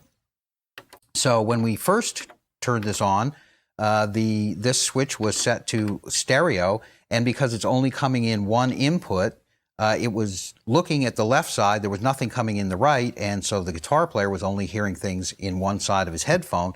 By selecting a left mono, that shuts off the other signal, and so it's not looking for something in the right-hand side, and so you can hear it on both sides. So if you're only using one input, typically I use the left input and set it to left mono. Output select is left and right, that's fine. I can put a little bit of reverb on the AD input setting, and that's going to get recorded with the track, so you want to be careful about doing that. So because the AD input is going to get recorded now. The next thing that I did is I took a look at the effects.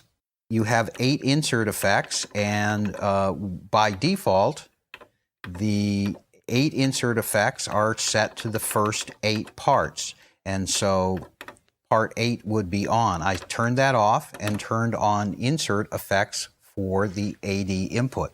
And the reason that I did that is I would like to be able to set up so that I have some nice effects on the guitar. So as I went in here, I can take a look at my connections, and I selected a VCM compressor and a VCM stereo phaser as insert effects for my guitar. I can take a look at those settings.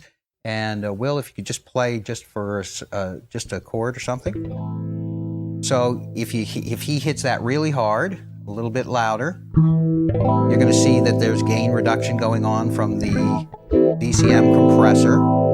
And if we look at B, we've got a nice VCM stereo flanger in there. The next thing that we'll want to do in our sequence setup for our performer is we will want to go in and we will want to set up the click to have a sample count in of 1 measure. Sample count in works when you're using sampling with notes. So we're going to be able to give him a count off of one measure, and then the pattern will start playing and he'll be playing along with it. So from there, I'm all set up. I'm ready to go. I want to select a track to record on. So I go and select track 5, and I go to integrated sampling sequence. And I can select a blank waveform. If I go to rec, I now have some selections in terms of what I want for my input and my recording type. And again, in this case, I'm going to use sample plus note on track 5. I've got my AD input. I want to record a stereo track. And I go to standby. And basically, it's ready to start recording. I've got my punch in and out. It's going to record for 4 measures. And then it's going to stop recording. I'm going to set the key where this sample is going to go to C3 because I might want to record something on D3 later on, or D sharp or whatever. And I'm ready to start. It, of course, is not going to start until I push the transport button, and then there will be a 4-beat count off, and then Will is going to be ready to play.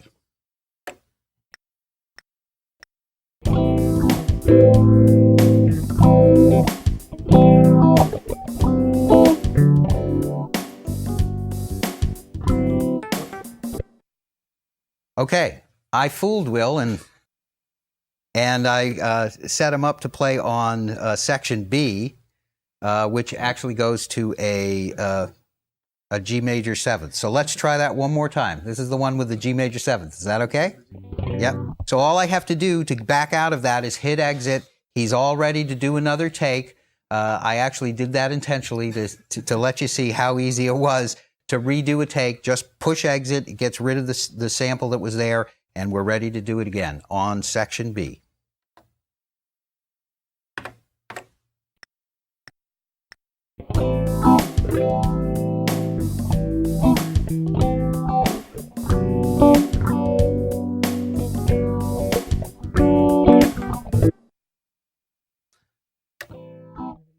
So now I can audition the sample individually.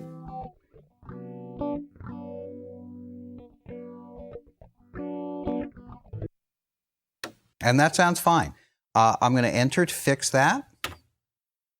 And now if we take a look at what is in pattern mode, actually, let's just go ahead and record on section A. So I'm going to select section A now. I'm going to set the sample bank to D3. I'm going to go to standby again, and I think Will is ready to do another take. And we're going to press start. When I hit the button again, it'll give him his count off, and he's ready to go.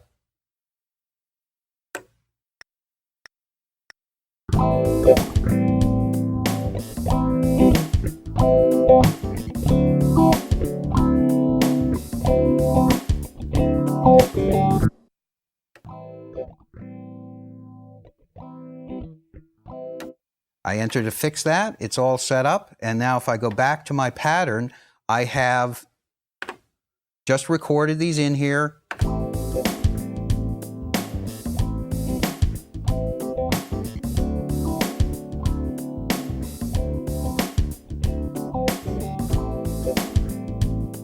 And it's all looped. It's all set to go. I go to section B.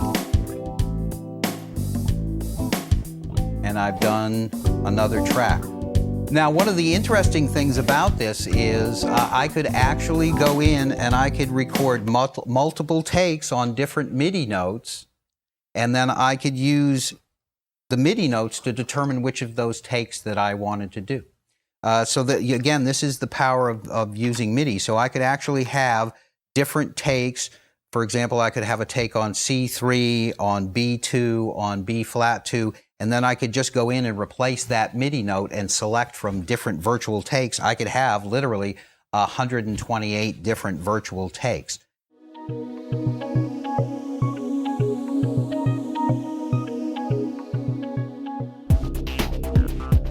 The Motif XS has an incredibly powerful sequencer on board, but there's no denying the power and enhanced visibility offered by software DAWs.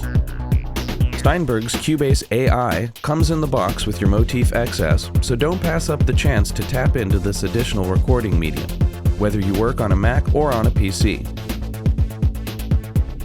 Setup is a stumbling block for many people, and this scene tackles setup, driver installation, and all the computer side of life head-on. Having got everything working just right, this scene goes on to explore some of the many applications of hooking your computer up to your Motif XS. From using Motif as a controller, to editing individual voices and multiple parts in a sequence, to dumping a complete Motif song into the computer.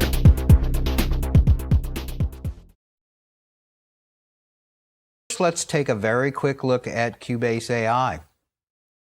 As I said, it's a fully functioning version.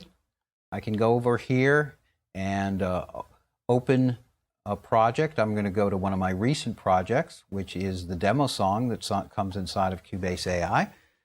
Load up, and you'll see that you can have up to 48 stereo tracks of audio inside of here. You get a fully functioning mixer. You get VST3 plugins.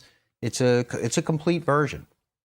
That's great, but there's a lot of really cool things that you can do if you take a little bit of time and get your Motif XS set up to take control of Cubase.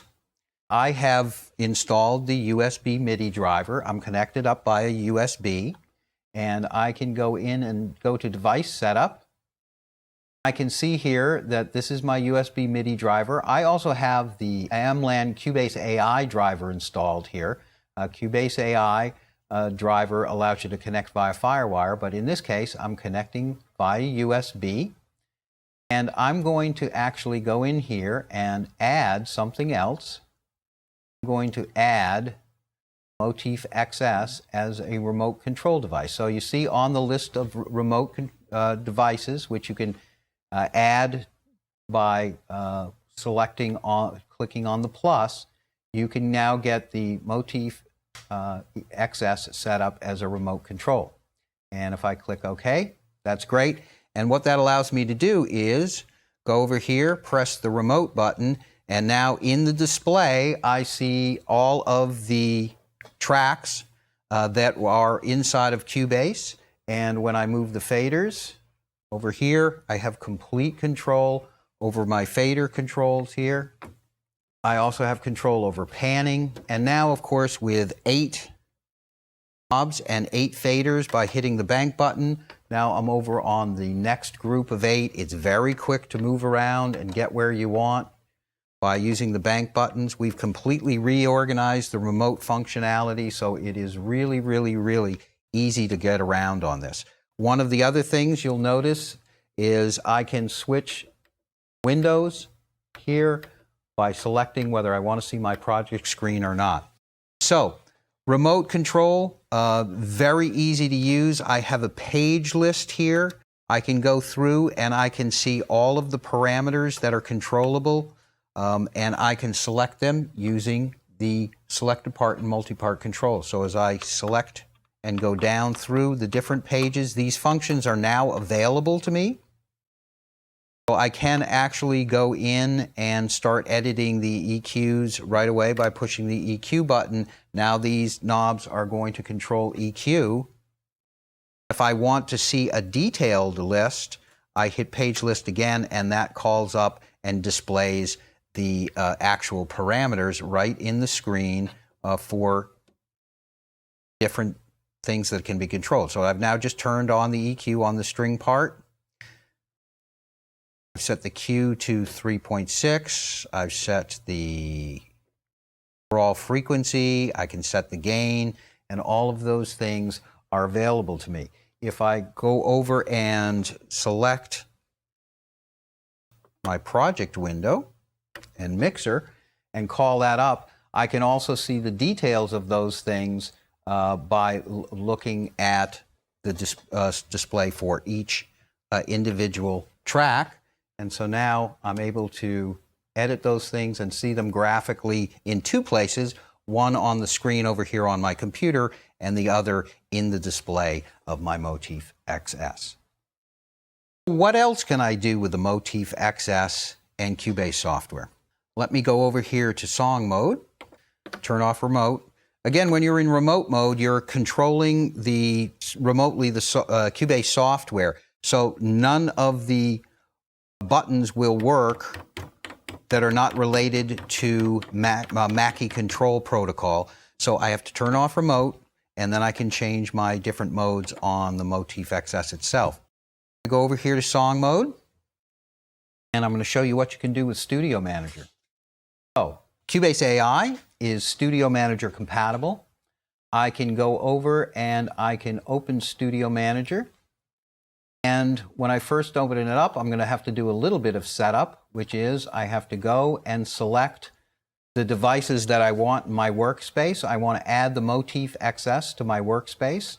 I have downloaded from YamahaSynth.com my Motif XS editor. I add it, hit apply. And it's now going to add the Motif XS into my workspace. So let's take a quick look at the editor. The Motif XS editor is a multi-part editor. And the very cool thing about having a multi-part editor is that you can edit all of the sounds inside of a mix, and you can also control the overall mix as well. So you have all of those capabilities. Inside of the voice library here are all of the preset sounds. So if I want to select one of those sounds and take a look at it, I can do so. If I click over on this section, it now opens up the individual voice editor for that, and I can take a look at any of the different parts. One nice thing is this is showing you the part common parameters grouped together. Here is the individual element edits, and then I can go in and look at each individual element. And there's this nice all button, and I can look at an overall look, a kind of global view of all 8 elements. Let's take a look at connecting up my editor. One of the things I'm going to want to do here is set this up so that it is using USB. If I turn the detail on, I can see where the MIDI input and output is set. MIDI in and MIDI out is for the communication of notes, and they need to be set to USB 1 when you're using USB. Port 4 is for the communication with Studio Manager, and you need to set these to port 4 when you're using USB. And I can click OK here, and I'm ready to go ahead and take a look at syncing some data. So I actually want to transmit, and that will send my current mix. In this case, I only had one sound, but as you can see, it appears in the display screen of my Motif XS. That's great. If I go over here and I select a song that has a mix in it, I can go the other direction. So I can go in and take a bulk dump, data sync. In this case, I'm going to receive, not transmit. I can get the current mix. I can get all of the user voices and the drum voices, but usually I'll just want to take my mix when I'm working here in mix mode. I click start. It's receiving the current mix.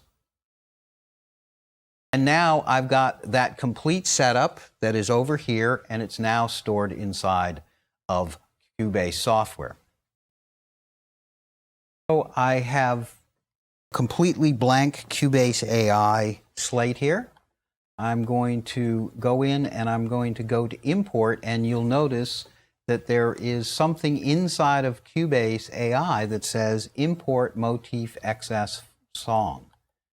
So I can actually look on my desktop, and there is a Motif XS all file. I can select that file and I can open it, and it asks me where I'd like to put that new project. Then I get this screen. This allows me to select a Motif XS song from that file, I can select individual tracks, or I can just click on select all tracks and click OK. Now I have opened all of that MIDI data that was in my Motif XS, and I have imported it into Cubase AI. Incredibly quick and easy to do. So now I've got all of the song data, but what about the settings for my mix? Well, that's where Studio Manager comes in. If I click on Studio Manager and open up the editor, I can go in and get a bulk dump. I can receive the current mix that is over in my Motif XS. I press on Start, receives the current mix, and now I've got all of the settings for my mix stored inside of Cubase AI. If I store this, then I've just transferred all of the data from my Motif XS into the computer over here on my right in a couple of very, very easy steps. So I've now connected the MLAN 16E2 FireWire interface into the Motif XS. Until now, I've been using USB. And USB is for MIDI connectivity. But with the AI driver, the AI driver is a new peer-to-peer driver. It's based on all of the work that Yamaha has done with FireWire audio and MIDI streaming, as frankly all devices are on the market. Every FireWire device on the market is based off of the AM831 audio MIDI protocol for streaming audio and MIDI over FireWire, which was developed by Yamaha and given to the industry. There's a couple of few things that I need to do to set up. If I go to utility mode, I'm going to want to select controls.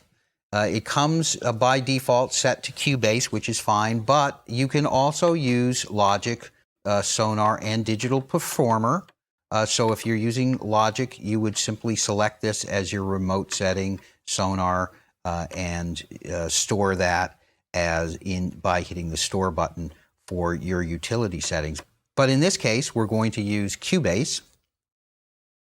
Over here in the MIDI area, I have a number of selections, what the basic receive and transmit channels are, local control on, whether program select and program change are filtered, and whether I receive bulks. All I really need to change here is I want to set this to MLAN, because I can either send MIDI in and out, the 5-pin DIN jacks on the back when it's set to MIDI, USB, sending it out the 2-host port of USB if it's set to USB, or to the MLAN 16E2 card when it's set to MLAN. So I hit store and it's going to store that setup for me, and I'm ready to go. So if I go over here, I have now installed the Cubase AI driver. I can see that it comes automatically on every time I turn on my computer. Auto on is turned on. I can look at the sample rate. If this is available, it means you are connected effectively. If it's blanked out, then you have not made a connection. Basically, once you've installed it once, you don't have to worry about it. If you are looking at the driver performance, it comes by default set to medium performance, which should be fine for most computers. If you have an underperforming computer, you may want to set that performance to low. If you have a very powerful computer, you may want to set that performance to high. And the difference there will be how quickly you can send audio back and forth between the computer. You can get lower latency settings with the high performance setting. In this case, I'm just going to use medium. If I go and open Cubase AI, it's going to actually know that the Motif XS is connected to the computer. It will set up automatically all of the settings for both audio and MIDI for the AI driver and name them. So if I take a look, my VST connections, I have a stereo output that's set to the Motif XS main left and right. So I didn't type this into the device port. This was named by the AI extensions. Inputs, I can look at the stereo input and I can see that that is the Motif XS main left and right inputs. So I'm already set up to do that. And if I go over here and open a new project file in Cubase AI, I actually have several projects that are pre-set up, and so I can determine if I want to do multi-channel recording from the Motif XS and record multi-channels of audio at the same time, or if I want to record the AD input into Cubase AI. So if I just click on multi-channel recording and say OK, we'll now open up a file. The Motif XS is selected for MIDI input and output for the MIDI channels, and for the audio channels, the Motif XS MLAN is set up. So my remote is already pre-set up to Motif XS remote. So it knows that you have connected via FireWire. It has done all of the appropriate settings for the MIDI settings, the remote settings, and for your audio settings.